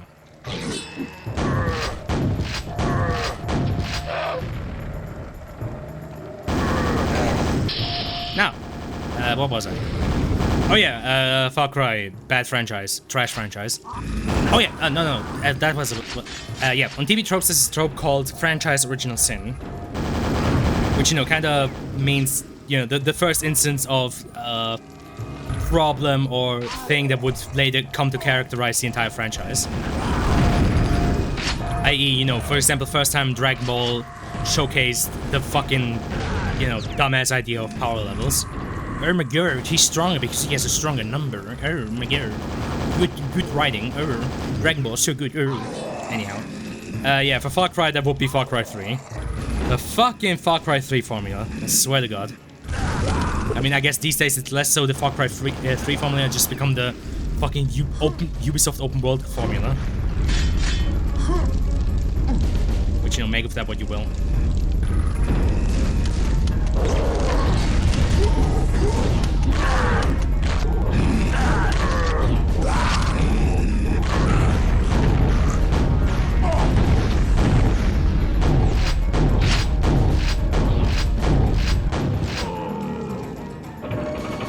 Okay, I guess that was necessary.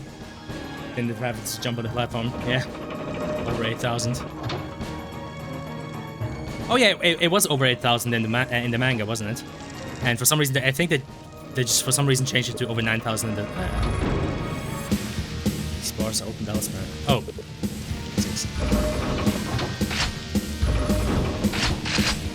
But yeah, like I said, I like Far Cry 3. Played through the game a few times. I would argue it's genuinely still one of the best games that Ubisoft has created. Shame about all the standards that it set. Like, okay, the beginning of Far Cry 5 on that like island that you start out at, there's like a joke about, you know, where you have to climb a tower and then the guy on the radio says, yeah, don't worry, I'm not gonna make you climb towers all over the place. And it's fucking quaking again. And I was just like, yes, because, you know, the Ubisoft formula has become so fucking predictable that at this point we're making jokes about, you know, climbing towers all the fucking time. Also, I'm not sure if that's just me, but is anybody else feeling like AAA games are starting to become just more and more homogeneous? Homogeneous? Homogeneous, that's a word. Like, I feel like more and more AAA games are just blending into each other because, you know, so many formulas have been established at this point as to how to make a game, and all of them are following it. Honestly, the same goes for movies. Okay, a quick little rant here, because, you know, I'm actually somebody who's dumb enough to be a Star Wars fan. I know, big mistake on my part. But, like, you know, back in the day, Marvel movies and Star Wars movies look different from each other, right? Like, there was a feasible difference in looks to them. And I've recently, you know, watched reviews of, like, the Phase 4 and Phase 5 Marvel movies. And I of course, know what the fucking sequel movies look like in Star Wars. Like, all the Disney movies just start looking the same at this point. Like, be it Marvel, or they like fucking live-action remakes of, like, classic animations, or everything's just starting to look the same. Like, I don't know if it's just me, or if maybe it's... I don't fucking know. Like all of these movies that, you know, used to have, like, separate looks and feels to them. At this point, it's just like they're all just starting to look like generic blockbuster movie. I'm just like, bruh, what the fuck? I'm gonna go up further, yeah. Oh, wait. Oh, Jesus Christ, wait, what the fuck? I missed the messages. There's serious stuff in this one, like how idols and so forth are very studying the characters and playing shuffle animations a majority of the time. Towers is a good mechanic, how dare you? This was the game design following monetization strategies. Don't get me started on those. But this year had some banger games. I think this year was pretty good for games. Could be wrong, but I think live-action Lion King doesn't look like Star Wars. Okay, yeah, to be fair, yes. I mean, I perhaps my mistake. I shouldn't say all of them, but a lot of them are kind of starting to look the same to me. For example, I saw, like, I recently saw a review of that fucking new Ant-Man movie. What the fuck it was called again? I honestly cannot give a single shit for Marvel anymore. But anyhow, I saw like clips of that movie in a review, and to me it just looks exactly the same as like the Star Wars sequels do. It's just like this, again, generic Disney blockbuster action movie look. Oh my fucking game. Yep. The hole wasn't there earlier. Okay, go fuck yourself, game. Fuck you. Fuck you. That was just a dick move. This game sometimes.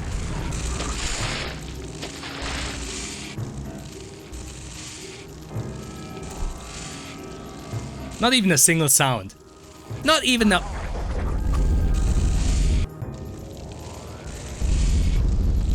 And now it's also quaking. I fucking hate this game sometimes. I often like this game, but I fucking hate it sometimes. BS moves in game history, I know. That's... There's a lot about this game that I love. There's also a lot about this game that I fucking hate. Look like Unreal Tech demo. Yeah. I mean, it didn't look like a Star Wars movie specifically, but that movie looked like trash. I almost said that game. Well, what if I want to go up there and grab the armor? What about that game? Oh wait, elevator. I was about to be like, yeah, I'm gonna have to do a fucking another rocket jump. And no, dumbass, just use your eyes. Alright, cool. Like, there's this review from, fuck me, what was his name? Some guy, I think, whose YouTube channel is called, like, Your Movie Sucks. I know, very interesting name.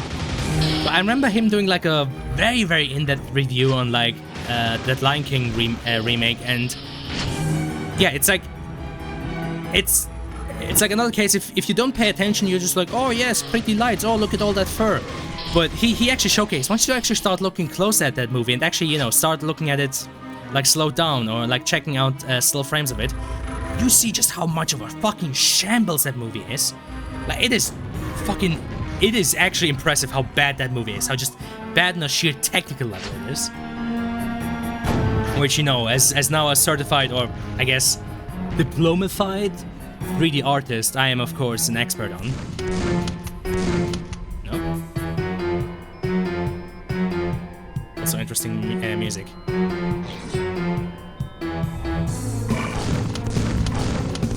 Hey, jump into the lava. Wouldn't that be funny? Alright, I guess. Oh, hey, he fell into the lava. Fine. Cool. Whatever. Ammo. Whatever.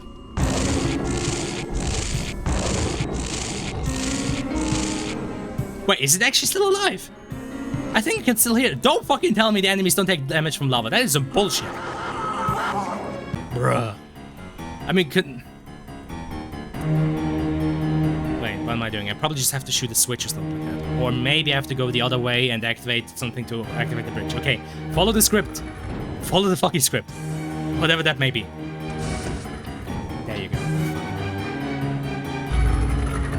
Live action Lion King was a good idea. Oh yeah, no. Like, all of the live action remakes of like classic Disney movies are utter fucking trash. Like, the fact that they're successful is just fucking depressing. It's like, okay, Disney, we know you have a fetish for money. Of course, it's very obvious. We know that. You know, just at this point, just fucking re-release the classic movies. Like, they still hold up to this day. Fucking Lion King, the original one. Just fucking re-release that. Just fucking put into cinemas again. I'm pretty fucking certain people are actually gonna pay to watch it again. It's a good movie. It still holds up to this day. It's like one of Disney's best fucking animated movies out there. Same with like most of the animated movies, honestly. Like, just fucking re-release that shit. Why go through all of this fucking effort to make like this live action remake that nobody, at least I fucking hope nobody asked for that, nobody asked for, and that in the end just looks like fucking trash. And, you know, also somehow manages to be worse than the original because they felt the need to make rewrites and shit. And be like, oh yes, you know, we learned over the years that, you know, good stories aren't actually very enjoyable, so we decided to make the story trash. Because we're all, I don't know, we're all fucking dumb. Again, no joke. My heart goes out to all of the guys who are currently, you know, to all of the movie writers that are on strike. I understand. I absolutely fucking understand. And I do know it's most of the time it's not their fault that modern movies have just fucking trash writing. But even then, good god, man, fucking modern Hollywood writing is just it's literally just giving me AIDS at this rate. Like, is it so much to ask to just make a good story? Is it so much to ask to just write a fun 2-hour movie? Really now? No, everything's gotta be a remake. No, everything's gotta be, I don't know, everything's gotta be a multiverse now. You know, everything's gotta be a cinematic universe because we hate ourselves. It's a movie equivalent of a teaser video. There's no way to remake Lion King actually. Just watching the movies. There's some, oh, absolutely. Like, it's kind of funny how it's kind of mirroring gaming. Like, you do occasionally get the good mainstream movie. Like, there are occasionally the diamonds in the rough where you do actually get a big budget, high quality, good movie. Same with like AAA gaming. But yeah, it's at this point it's the same as with indie games. The indie sector is the way to go, because you actually have people there who are passionate, who put creativity above fucking making money, because like it's kind of interesting how the two mirror themselves, or mirror each other rather. Stop.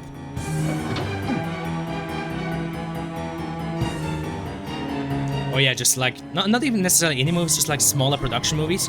For example, one of my absolute favorite movies, which I guess it kind of got ruined saying that it's my favorite movie because of all of those like literally me for real memes. But Drive, 2011 Drive with Ryan Gosling. Even before all of those fucking he's literally me Lamau memes, it was even before that it was my absolutely fucking favorite movie. And I mean, what does it consist of? It has like a few settings inside the city of I think San Francisco. It's got like my driver, Bryan Cranston's character, the two mafia guys, and like the woman. It's got like five major characters, and that's it. And it's one of the best fucking movies out there. It's unironically my favorite fucking movie. And it like does so much with so little. And yeah, at this point I'm just like I've way more interest in like watching smaller scale movies at this point, because at least there there's still like some humanity to it. Because like who the fuck cares to watch like another CGI battle? Oh my god, look at that. This CGI army is fighting that CGI army. Oh my god, look, the good guy in the cool costume is fighting the bad man who's a CGI monster. Oh my god.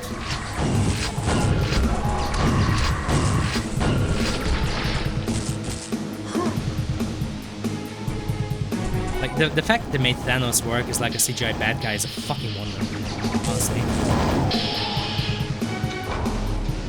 AAA movie makers want to cater to everyone, same for AAA publishers, exactly. I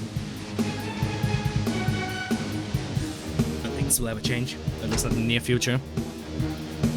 Yeah, it's unlikely. I mean, for movies, people generally agree that the golden age for movies was around the 70s and 80s, because that's where a lot of the movies that people consider to be the best movies of all time came out. Fucking, Star Wars came out in the 70s. I think the original Alien came out in, I think it was somewhere in the 80s. The first Terminator movie came out in 84. Terminator 2, I think, came out in, was it 86? I'm not sure anymore. But yeah, a lot of the movies that, people say are the best movies of all time, and that incidentally had horrendously fucking trash remakes and like sequels and whatnot, were made in the 80s. Because it was just the right time period where, passionate creators who were actually talented and actually had fun at what they're doing were also able to get funding for what they were doing. Yeah, big surprise. Making an original concept that's also pretty fucking cool leads to some of the biggest fucking movies of all time. There's this one movie from M. Lemon, the guy who did the funny Downward Spiral and whatnot, on how blockbuster movies have changed, and like the whole thing of like a movie coming out and having like a big like cultural impact is kind of gone. Like, again, I mean, I know this was back in 2012, and I don't know how much you guys remember that, but for example, the first Avengers movie, again, I was never a big cape shit guy. Like, I got tired of superhero movies a long time ago, but even I still remember how much of a cultural impact the first Avengers movie had. Like, everybody was talking about it. You were seeing it everywhere on the internet, all over the place. Memes, references, GIFs, everything. The thing was omnipresent at that point, just because it had such a huge cultural impact on everybody. You don't really see that anymore these days. Like, I know corporations are desperate to like push, oh yes, this will be the next big meme. Hello, fellow kids. I'm sure you will like product, you will consume product, am I right? Fuck this! God damn it. But yeah, movies don't really do that anymore. Like, a lot of them I feel like are suffering from the Avatar the one with the blue people, the Avatar problem, where they're like, yeah, it's like really big and it's technically impressive and it looks nice, but there's not really anything behind it. There's like no soul behind it. There's no cultural impact behind it, you know? Like, say what you will about Star Wars or even something like Star Trek, you know? Like, if you're not into it, that's fine, then you're not into it. But the sheer impact it had on, you know, the Western world and, like, Western, you know, pop culture and media and whatnot is undeniable. Like, Star Wars was, and to a degree still is, a huge fucking thing. Like, again, just look at the sheer number of parodies and, like, spoofs and whatnot that were made about Star Wars. Like, yeah, even if sometimes they were kind of thrashing it and kind of making fun of it, all of that came from a place of love. All of that came from a place of somebody who dearly, dearly loved that franchise. And I don't feel like we've really seen that anymore. Like, a lot of the times it feels like the main, like, emotion that people are feeling is apathy. FNAF fight animations. I have a lower opinion of the 80s than everyone else. Oh wow, really? Okay. I mean, I'm not saying the 80s were perfect or anything. You know, I'm not trying to say I'm one of those guys who feels like nostalgia for the 80s, even though, you know, I was born in 97. It's more so just the media that came out in the 80s. You know, there was still, of course, a lot of trash, as there always has been, but I feel like there at least was more chances for, like, you know, lightning in a bottle type scenarios. You know, there was more chances for, like, these individual movies that, you know, didn't need to be part of the franchise to be super successful and have, like, a huge impact. I mean, to this day, the best Ghostbusters movie is still the first one, because everything else after that was just kind of like, why? Why do we need another Ghostbusters movie? So, again, I'm not saying everything about the 80s was perfect, but I feel like it had just the right blend of creativity with, you know, actual funding to make some of the best fucking movies of all time. Makes God only has impact on pop culture has become a base for 40% of people's actual political worldviews. Politics are its own fucking problem. Again, I discussed this with John once, but the US and its politics and, you know, the impact its politics have on its people is, yeah. Jesus fucking, whoa! Whoa! Whoa! What the fuck just happened? What? What?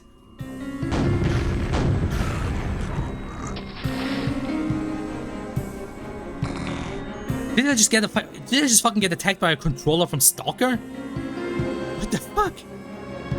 In a perfect world, there wouldn't be men like me.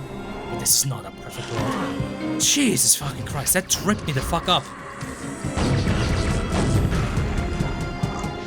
That sucked. Hey guys, I got this sucked live on stream. It's like that fucking joke, yeah, like, hey guys, I got my first head on stream. Scrag spawned you. Damn. Yeah.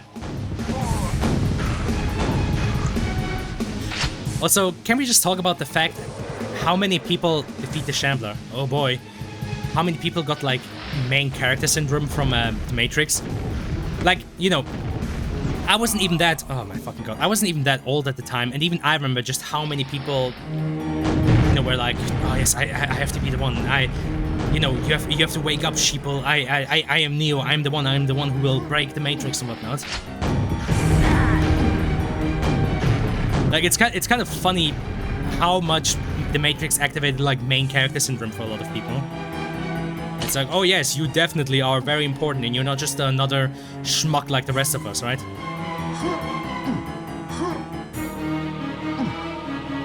Well, to be fair, I guess main character syndrome is also kind of just a folly of the human mind anyway, because, you know, the one person you know the best is yourself. Because, again, the one person whose thoughts you actually know and understand is you. Like, you can't read anybody else's mind. You only know what you're thinking. Therefore, the one person that you really know the best is, you know, you. For better or for worse. So I suspect the main character syndrome also comes from the fact that, you know, we only have ourselves to reference. Like, of course, we do, of course, also get, like, cultural references and references from our tribe, town, village, family, whatever you want to call it. But at the end of the day, the human mind is very focused in on itself. I mean, it's also like part of our self-reflective nature. It's like the ability to self-reflect on one's own mistakes, even though in the modern world it can often lead to problems, mental problems, and stuff like depression. It has a basis in evolution because guess what? If a hunter fucks up 5 times and didn't manage to get like a, didn't manage to get a kill and bring home food, then he should be self-reflecting. He should be wondering, okay, what the fuck am I doing wrong? If I continue to fuck up, my family's going to starve. Like from an evolutionary standpoint, the ability to self-reflect and to like kind of look back on what you did, more specifically what you did wrong. Again, also the whole thing with humans having a negativity bias. It has a standpoint in evolution because it was a survival method. If you keep fucking up, then the ability to reflect on that and be like, okay, where am I making mistakes? What am I doing wrong? Could make the difference between life and death. Because like, what the fuck is like a fucking rabbit gonna reflect on? A rabbit is just like hungry, need food, no food, okay, and then just like deals further with it. The human ability to self-reflect is again a two-edged sword. Something the name is shaking hips, yes. Oh, my character's in. My internet is suck. Have a good stream, everyone. All right. Thank you for joining, Mopi. Maybe we get to see each other again. Or talk to each other again? You read that? See each other? I don't fucking know. Anyway. Have a good one. Yeah.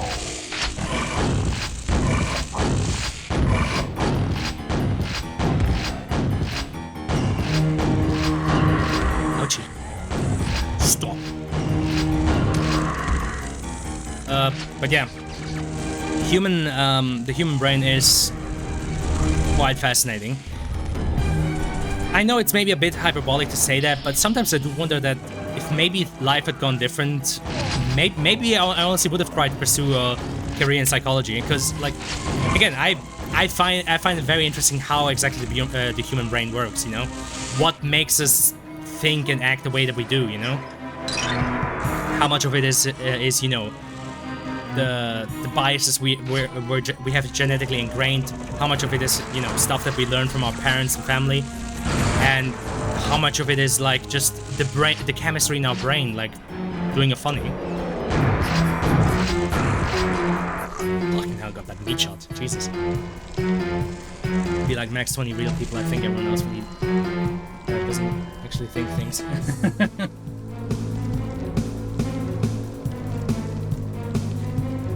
But yeah, that is actually funny that you mentioned that, because that is something I often thought to myself, especially when like sitting in a bus or in a train. Like technically speaking, all of those people around me, all those people sitting around me, all of them had like a life, all of them had like a childhood, all of them have like families, parents, brothers and sisters, loved ones and whatnot. All of them have like all of this history that maybe only they know. But of course, in the moment when you're just sitting there, they might as well just be NPCs to you, right? They're like background actors. But that moment when you think to yourself, no, wait a second, realistically speaking, all of these people have like years and years and years of their life's history, all of these experiences that they made. Like, that one time at the playground, or maybe that one time they went on a hike with like their family, or that one time, Jackson was such a dickhead and, fucking insulted them in front of the class or whatnot. Like, they have all of these memories and all of this, like, this entire internal world. And, only a select few people know that. Dad? What did you do to them? Fucking hate Jackson. you had memories, or I guess you have memories. No, I guess you... No, wait, you make memories. Ah, shit. I don't know. I mean, I'm talking about memories, so of course it's in the past tense. If you keep this up, I'm gonna make you past tense. No, there's a funny threat. Keep this up, Bucko, and I'm gonna make you past tense, eh? You don't fuck with me. I'm gonna make you past tense. That's... Man, I'm gonna have to use that line in something. Make you past... I don't know why that's so funny to me. 8 billion people with thoughts and feelings and shit. Yeah, basically. Which is kind of a scary thought if you think about it, because again, just you can't even really imagine, because it goes past the you know, it goes past the things that a human mind can actually, you know, like realize for itself. It's like when you try to, oh my fuck, just kill me, just fucking kill me. It's like when you try to, you know, kind of internalize and realize the sheer size of space, for example. Like, the human brain can't visualize just how gigantic a planet like Jupiter is. We just can't. Or, you know, how big a number like 8 billion truly is. It's just, like, beyond our capability to, like, really see that for what it is. Because, again, our monkey brains have been made for small-scale stuff.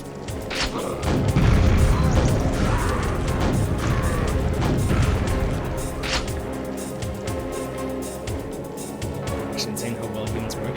These two. Don't forget, potentially... Hold on, let me look this up.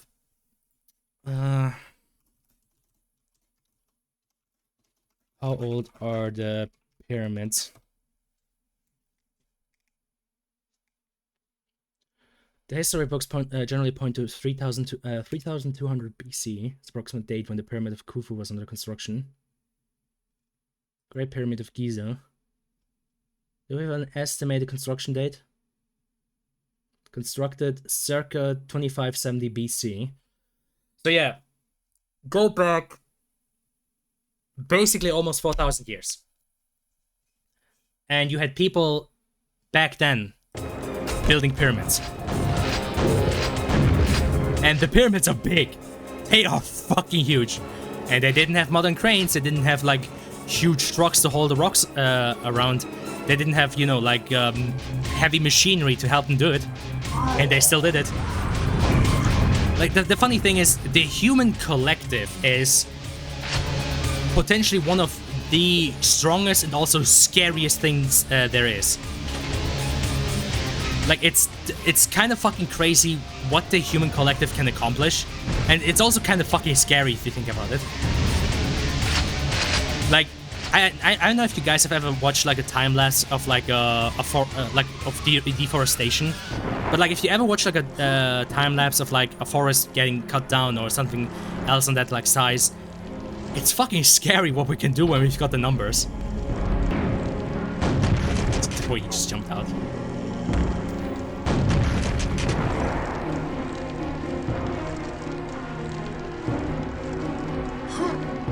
Yeah, I mean, the fact that the human brain can store as much information as it does.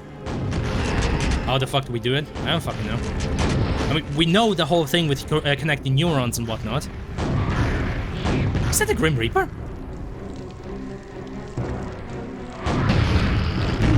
What the fucking hell? Okay. Anywho, whatever it was, it's dead. That's all that matters.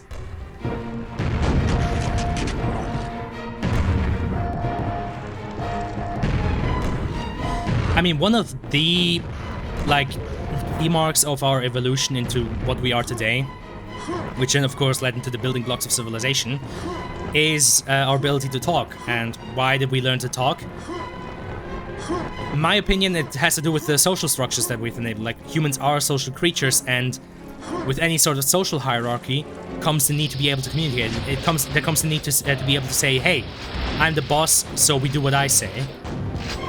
And of course, pack hunting, there comes also the need to be able to communicate that, you know? Like, for example, I think it's basically been confirmed by better observation that wolves are fucking scary as fuck when they're pack hunting. Because they basically just box their target in from like every direction. And then just fucking, like, they all coordinate impressively well with each other to catch something. And just completely fucking stay up.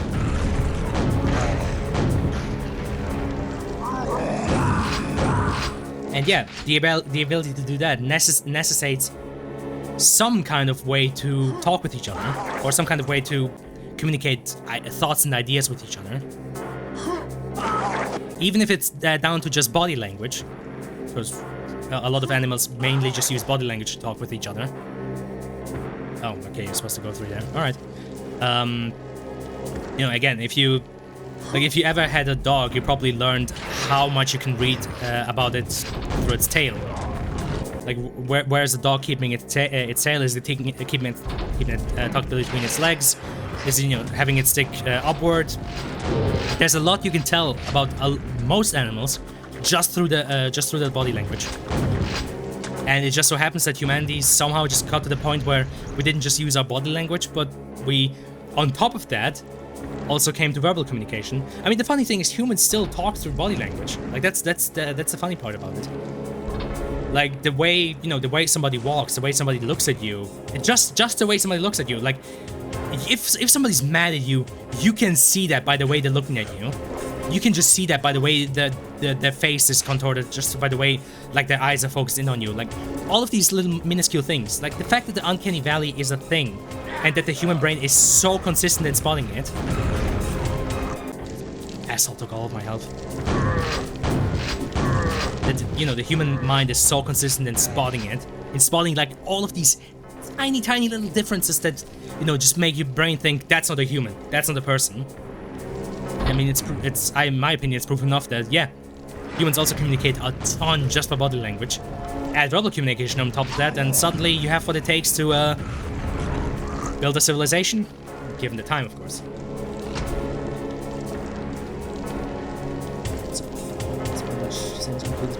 Is everyone listed up a slow long-term memory and fast short-term memory? Kinda.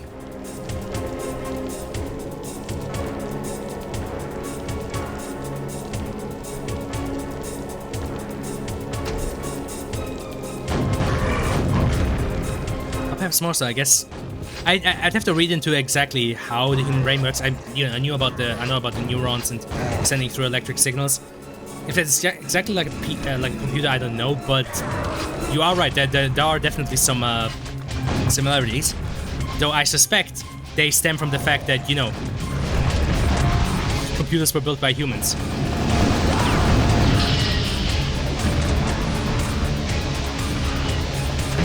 It's kind of like how in old religions it was said that, you know, God modeled, well, not in old religions. I'm not sure if it was that way in Hellenic or Latin religions or in any other, but in Christianity specifically, and before that in Judaism, it is said that God modeled humans after themselves. After himself. And why is that? Why? Well, because, well, on the one hand, you know, to kind of promote the whole idea of the human, like, beauty and the beauty of God and whatnot, but on the other hand, also just because we are the apex of what we know. Like, why wouldn't God look like us? I mean, we are at the top of the food chain, aren't we? It's honestly kind of funny just how many, like, biases of the human mind you see in religion. Like, for example, one simple question would be, why would any god follow our moral codes, right? Like, why would any sort of god feel the need to follow the moral codes that we set for ourselves, right? Like, you have this all-powerful creator who created the entire universe and created all life, potentially on Earth, potentially everywhere.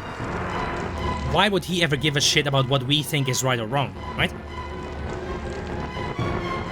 Again, it just showcases how much religion is just a reflection of humanity.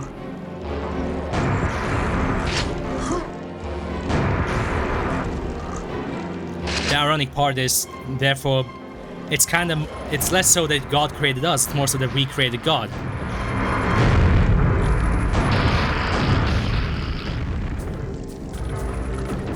It's sort of stuff to know what they're doing. We use run programs for multiple CQs, so I guess we'll build up plots at a time. Yeah, I guess you could argue there are some similarities. Like I said, I'd have to look into the... Oh, hey, it's a four riders of Four Riders of Apocalypse. I cannot fucking talk today. The Four Riders of Apocalypse. There we go. Not the Four Riders. What the fuck am I talking about? The Four Horsemen of Apocalypse. Sorry, brain dumb. But yeah, the Four Horsemen of Apocalypse. Hey! Asshole! I'm enjoying the art. Pestilence. Death. War. Famine. Cool. Reinforcement. Yeah, thank you. I know. Fucking yeah. My brain. I'm dumb. I have to stupid.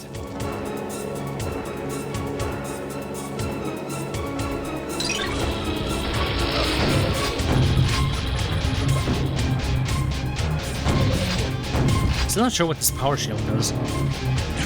I mean, it's a shield, so I suspect it mitigates damage taken? Honestly, not sure. Well, it certainly does something, I hope.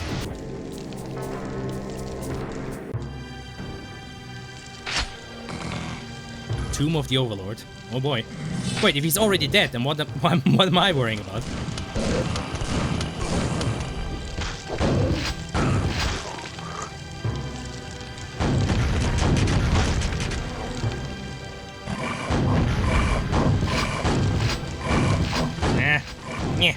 Okay, got it. Course. What was I going about? Oh yeah. I guess the topics were getting pretty deep, but yeah, I don't know. It's like I said, as I mentioned once already. There's a lot you can learn about humanity through the religions that we built up over the at this point millennia, honestly.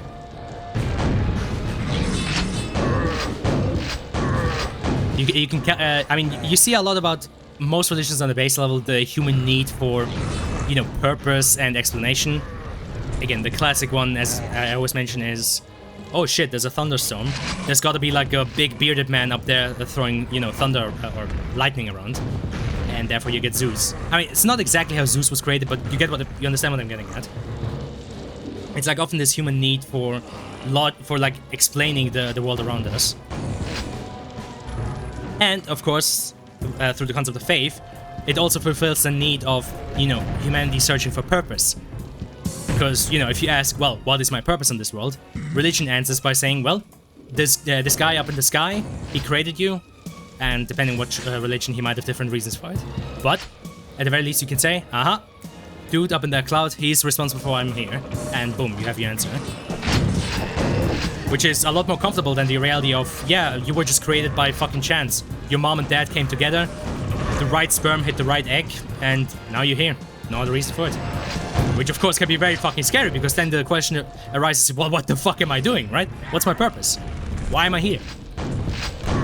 And it's also just fascinating, and to a degree almost sad, how far back the question of why are we here goes back. Like, how often humans have asked themselves the question of why?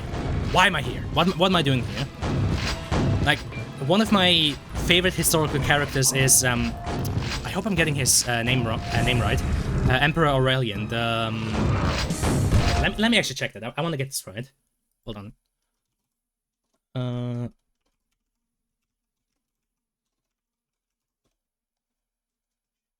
Oh, was it not Aurelian? Was it another guy? It was one of the Roman emperors, and the fascinating part about him, because you know he was a very literary man and somebody who, you know, spent a lot of time thinking and writing his thoughts down. And the craziest part is, you know, you have this guy who's Emperor of Rome. He's quite literally on top of the world, right? Like, you can't get more powerful than being the fucking Emperor of goddamn fucking Rome, at least at that point. And even he, in his memoirs, in his written words, was wondering, why is all of this happening? Why am I here? Why are all of us here? What will happen once I die? Like, even he was asking himself what all of this was for, why he was doing all of this. Like, the man was one of the most powerful people in the entire world at that point, and even he was asking himself these questions of why and how.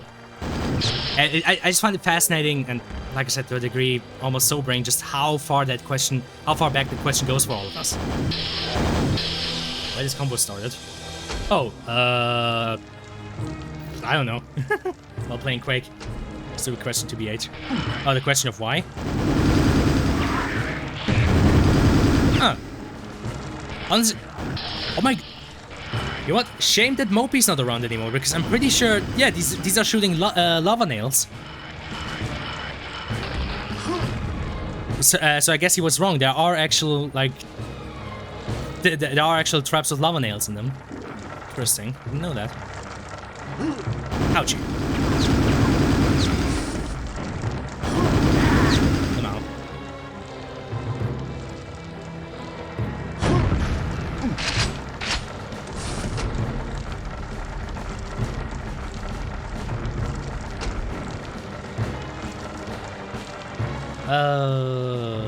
What was I going on about? Oh yeah, the life in the universe and God. I don't know. Like I said, I always just been interested in history and all of its implications. And like I said already, there's a lot of stuff you can see about history in, you know, the religions that we wrote, because it's kind of like the interesting part about religions is that the written word in there is kind of like an amalgamation of the contemporary thoughts that people had back then. It's of course not one-to-one, but you kind of see through religions where the priorities of people were. And that's, for example, why a lot of religions, you know, like not just the Abrahamic ones, but also a lot of ones that outside of the Hellenic circle were focused on, you know, defining morals. Thou shalt not kill. And why so? Well, without civilization and law, how else are you gonna, you know, standardize to people that, you know, you shouldn't kill, you shouldn't steal, and so on and so forth.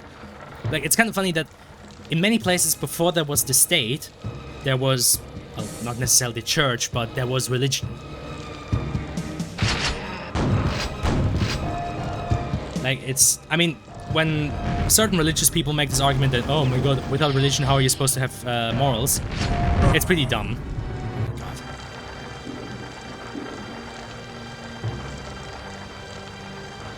Hey, if you like cluster bombs so much, how about you like this one, asshole? Oh, go fuck yourself.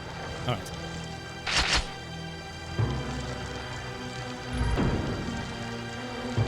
Okay.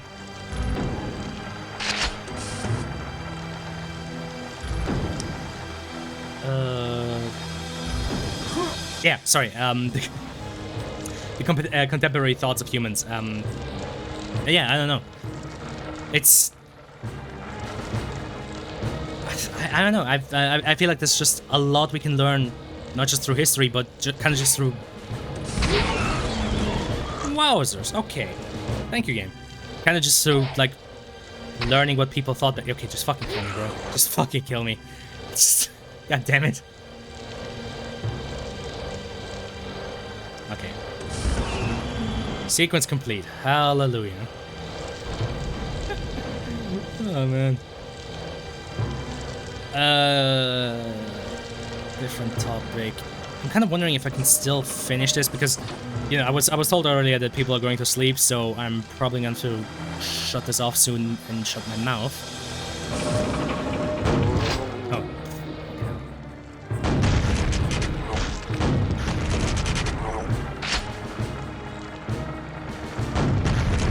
I'm also braining where the fuck I'm supposed to go, actually. Oh, okay, through here. Alright. Was that really necessary? That, like, big old drop? Taking away all my health? Yes.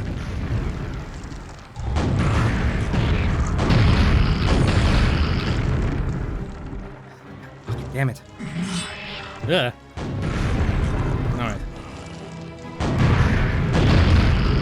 I mean, it says Tomb of the Overlord. I kind of feel like this is gonna be the final level, at least of, like, this episode.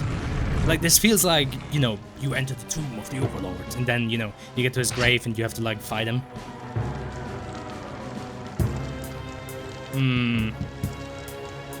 You know, me thinks I might be fighting, you know, the Horseman of Death. You know, just a hunch, considering there was, you know, a mosaic of all four of them, and now there's one of Death specifically. Fucking damn it. You know, just a small hunch I have. I mean, I might be wrong, honestly. I don't know.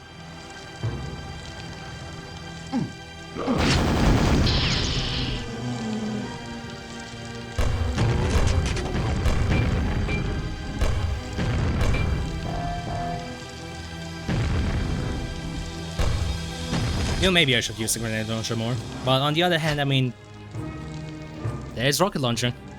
That's like the best argument I have. Like, yeah, maybe I should use it more, but on the other hand, rocket launcher. Stop putting them into fucking dark spots. For the love of fucking god, damn it.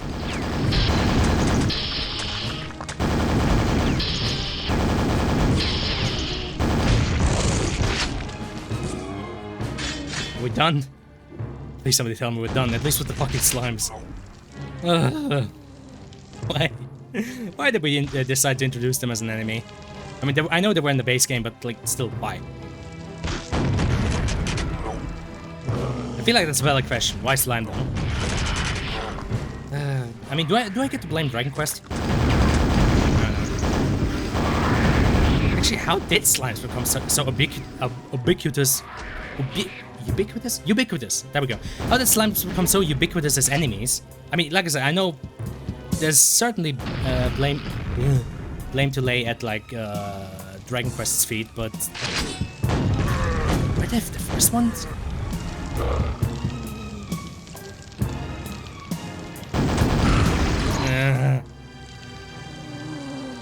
I guess I should only go around corners with the fucking nail gun equipped. Unless it's zombos.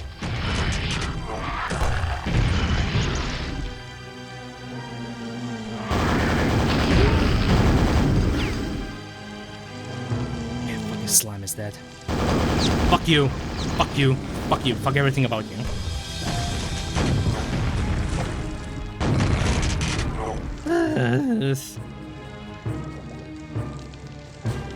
I honestly don't know how much longer this thing is.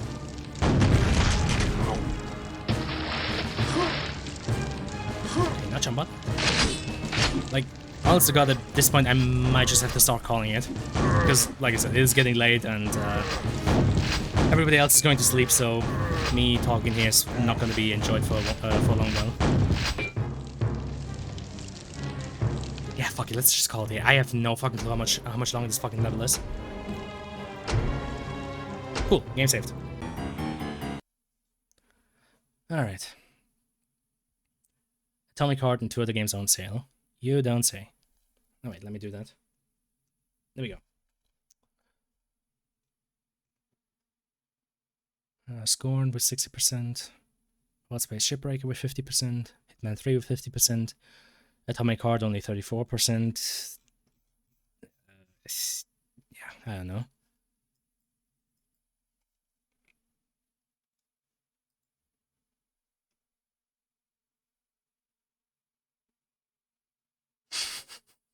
sorry, I just saw funny on Discord. Alright, let me set up the music and then let's end it here. I have to watch this silly live stream instead of playing Starfield for the 18th consecutive hour. You know, you could just play Starfield while listening to the stream, right? But then again, taking a break once in a while ain't too bad either. 2 sets of gameplay audio kinda sucks. Fair enough. But yeah, you know, take a break, relax, get yourself like a bottle of water, you know, maybe go out, grab some fresh air. It's not too shabby from time to time. And again, I know who I'm talking to, so I know this message is, you know, going at deaf ears. John, when's been the last time that you touched grass? Well, 2006?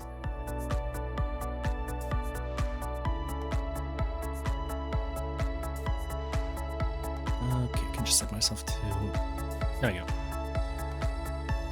But yeah. Over there, touch grass here. I could scare bugs to talk shit. I don't even want to know what your backyard looks like, bro. Jesus Christ. Also, bugs are not scary. The only thing scary there is you. Oh man. Bugs are scary. Nah, they're not. Especially not over there in the US. You got nothing to worry about. Like, if you lived in Australia, I would, like, you know, humor the thought of, like, having, like, fearing bugs, but nah, bro. You got nothing to worry about. Then why am I scared of them? Because you're a pussy. Why else? Fucking hell. Anywho, I'll be ending it here. Hopefully Starfield doesn't grab me too much and I'm actually able to stream again tomorrow or the day after. I don't know. I guess we'll see. Anywho, I'll get going now. So, yeah, I forgot. Yeah. Yeah, see ya, Arson. Thanks for being here. And also goodbye to you, John. And fuck you. I hate you so... No. Anyhow, bye.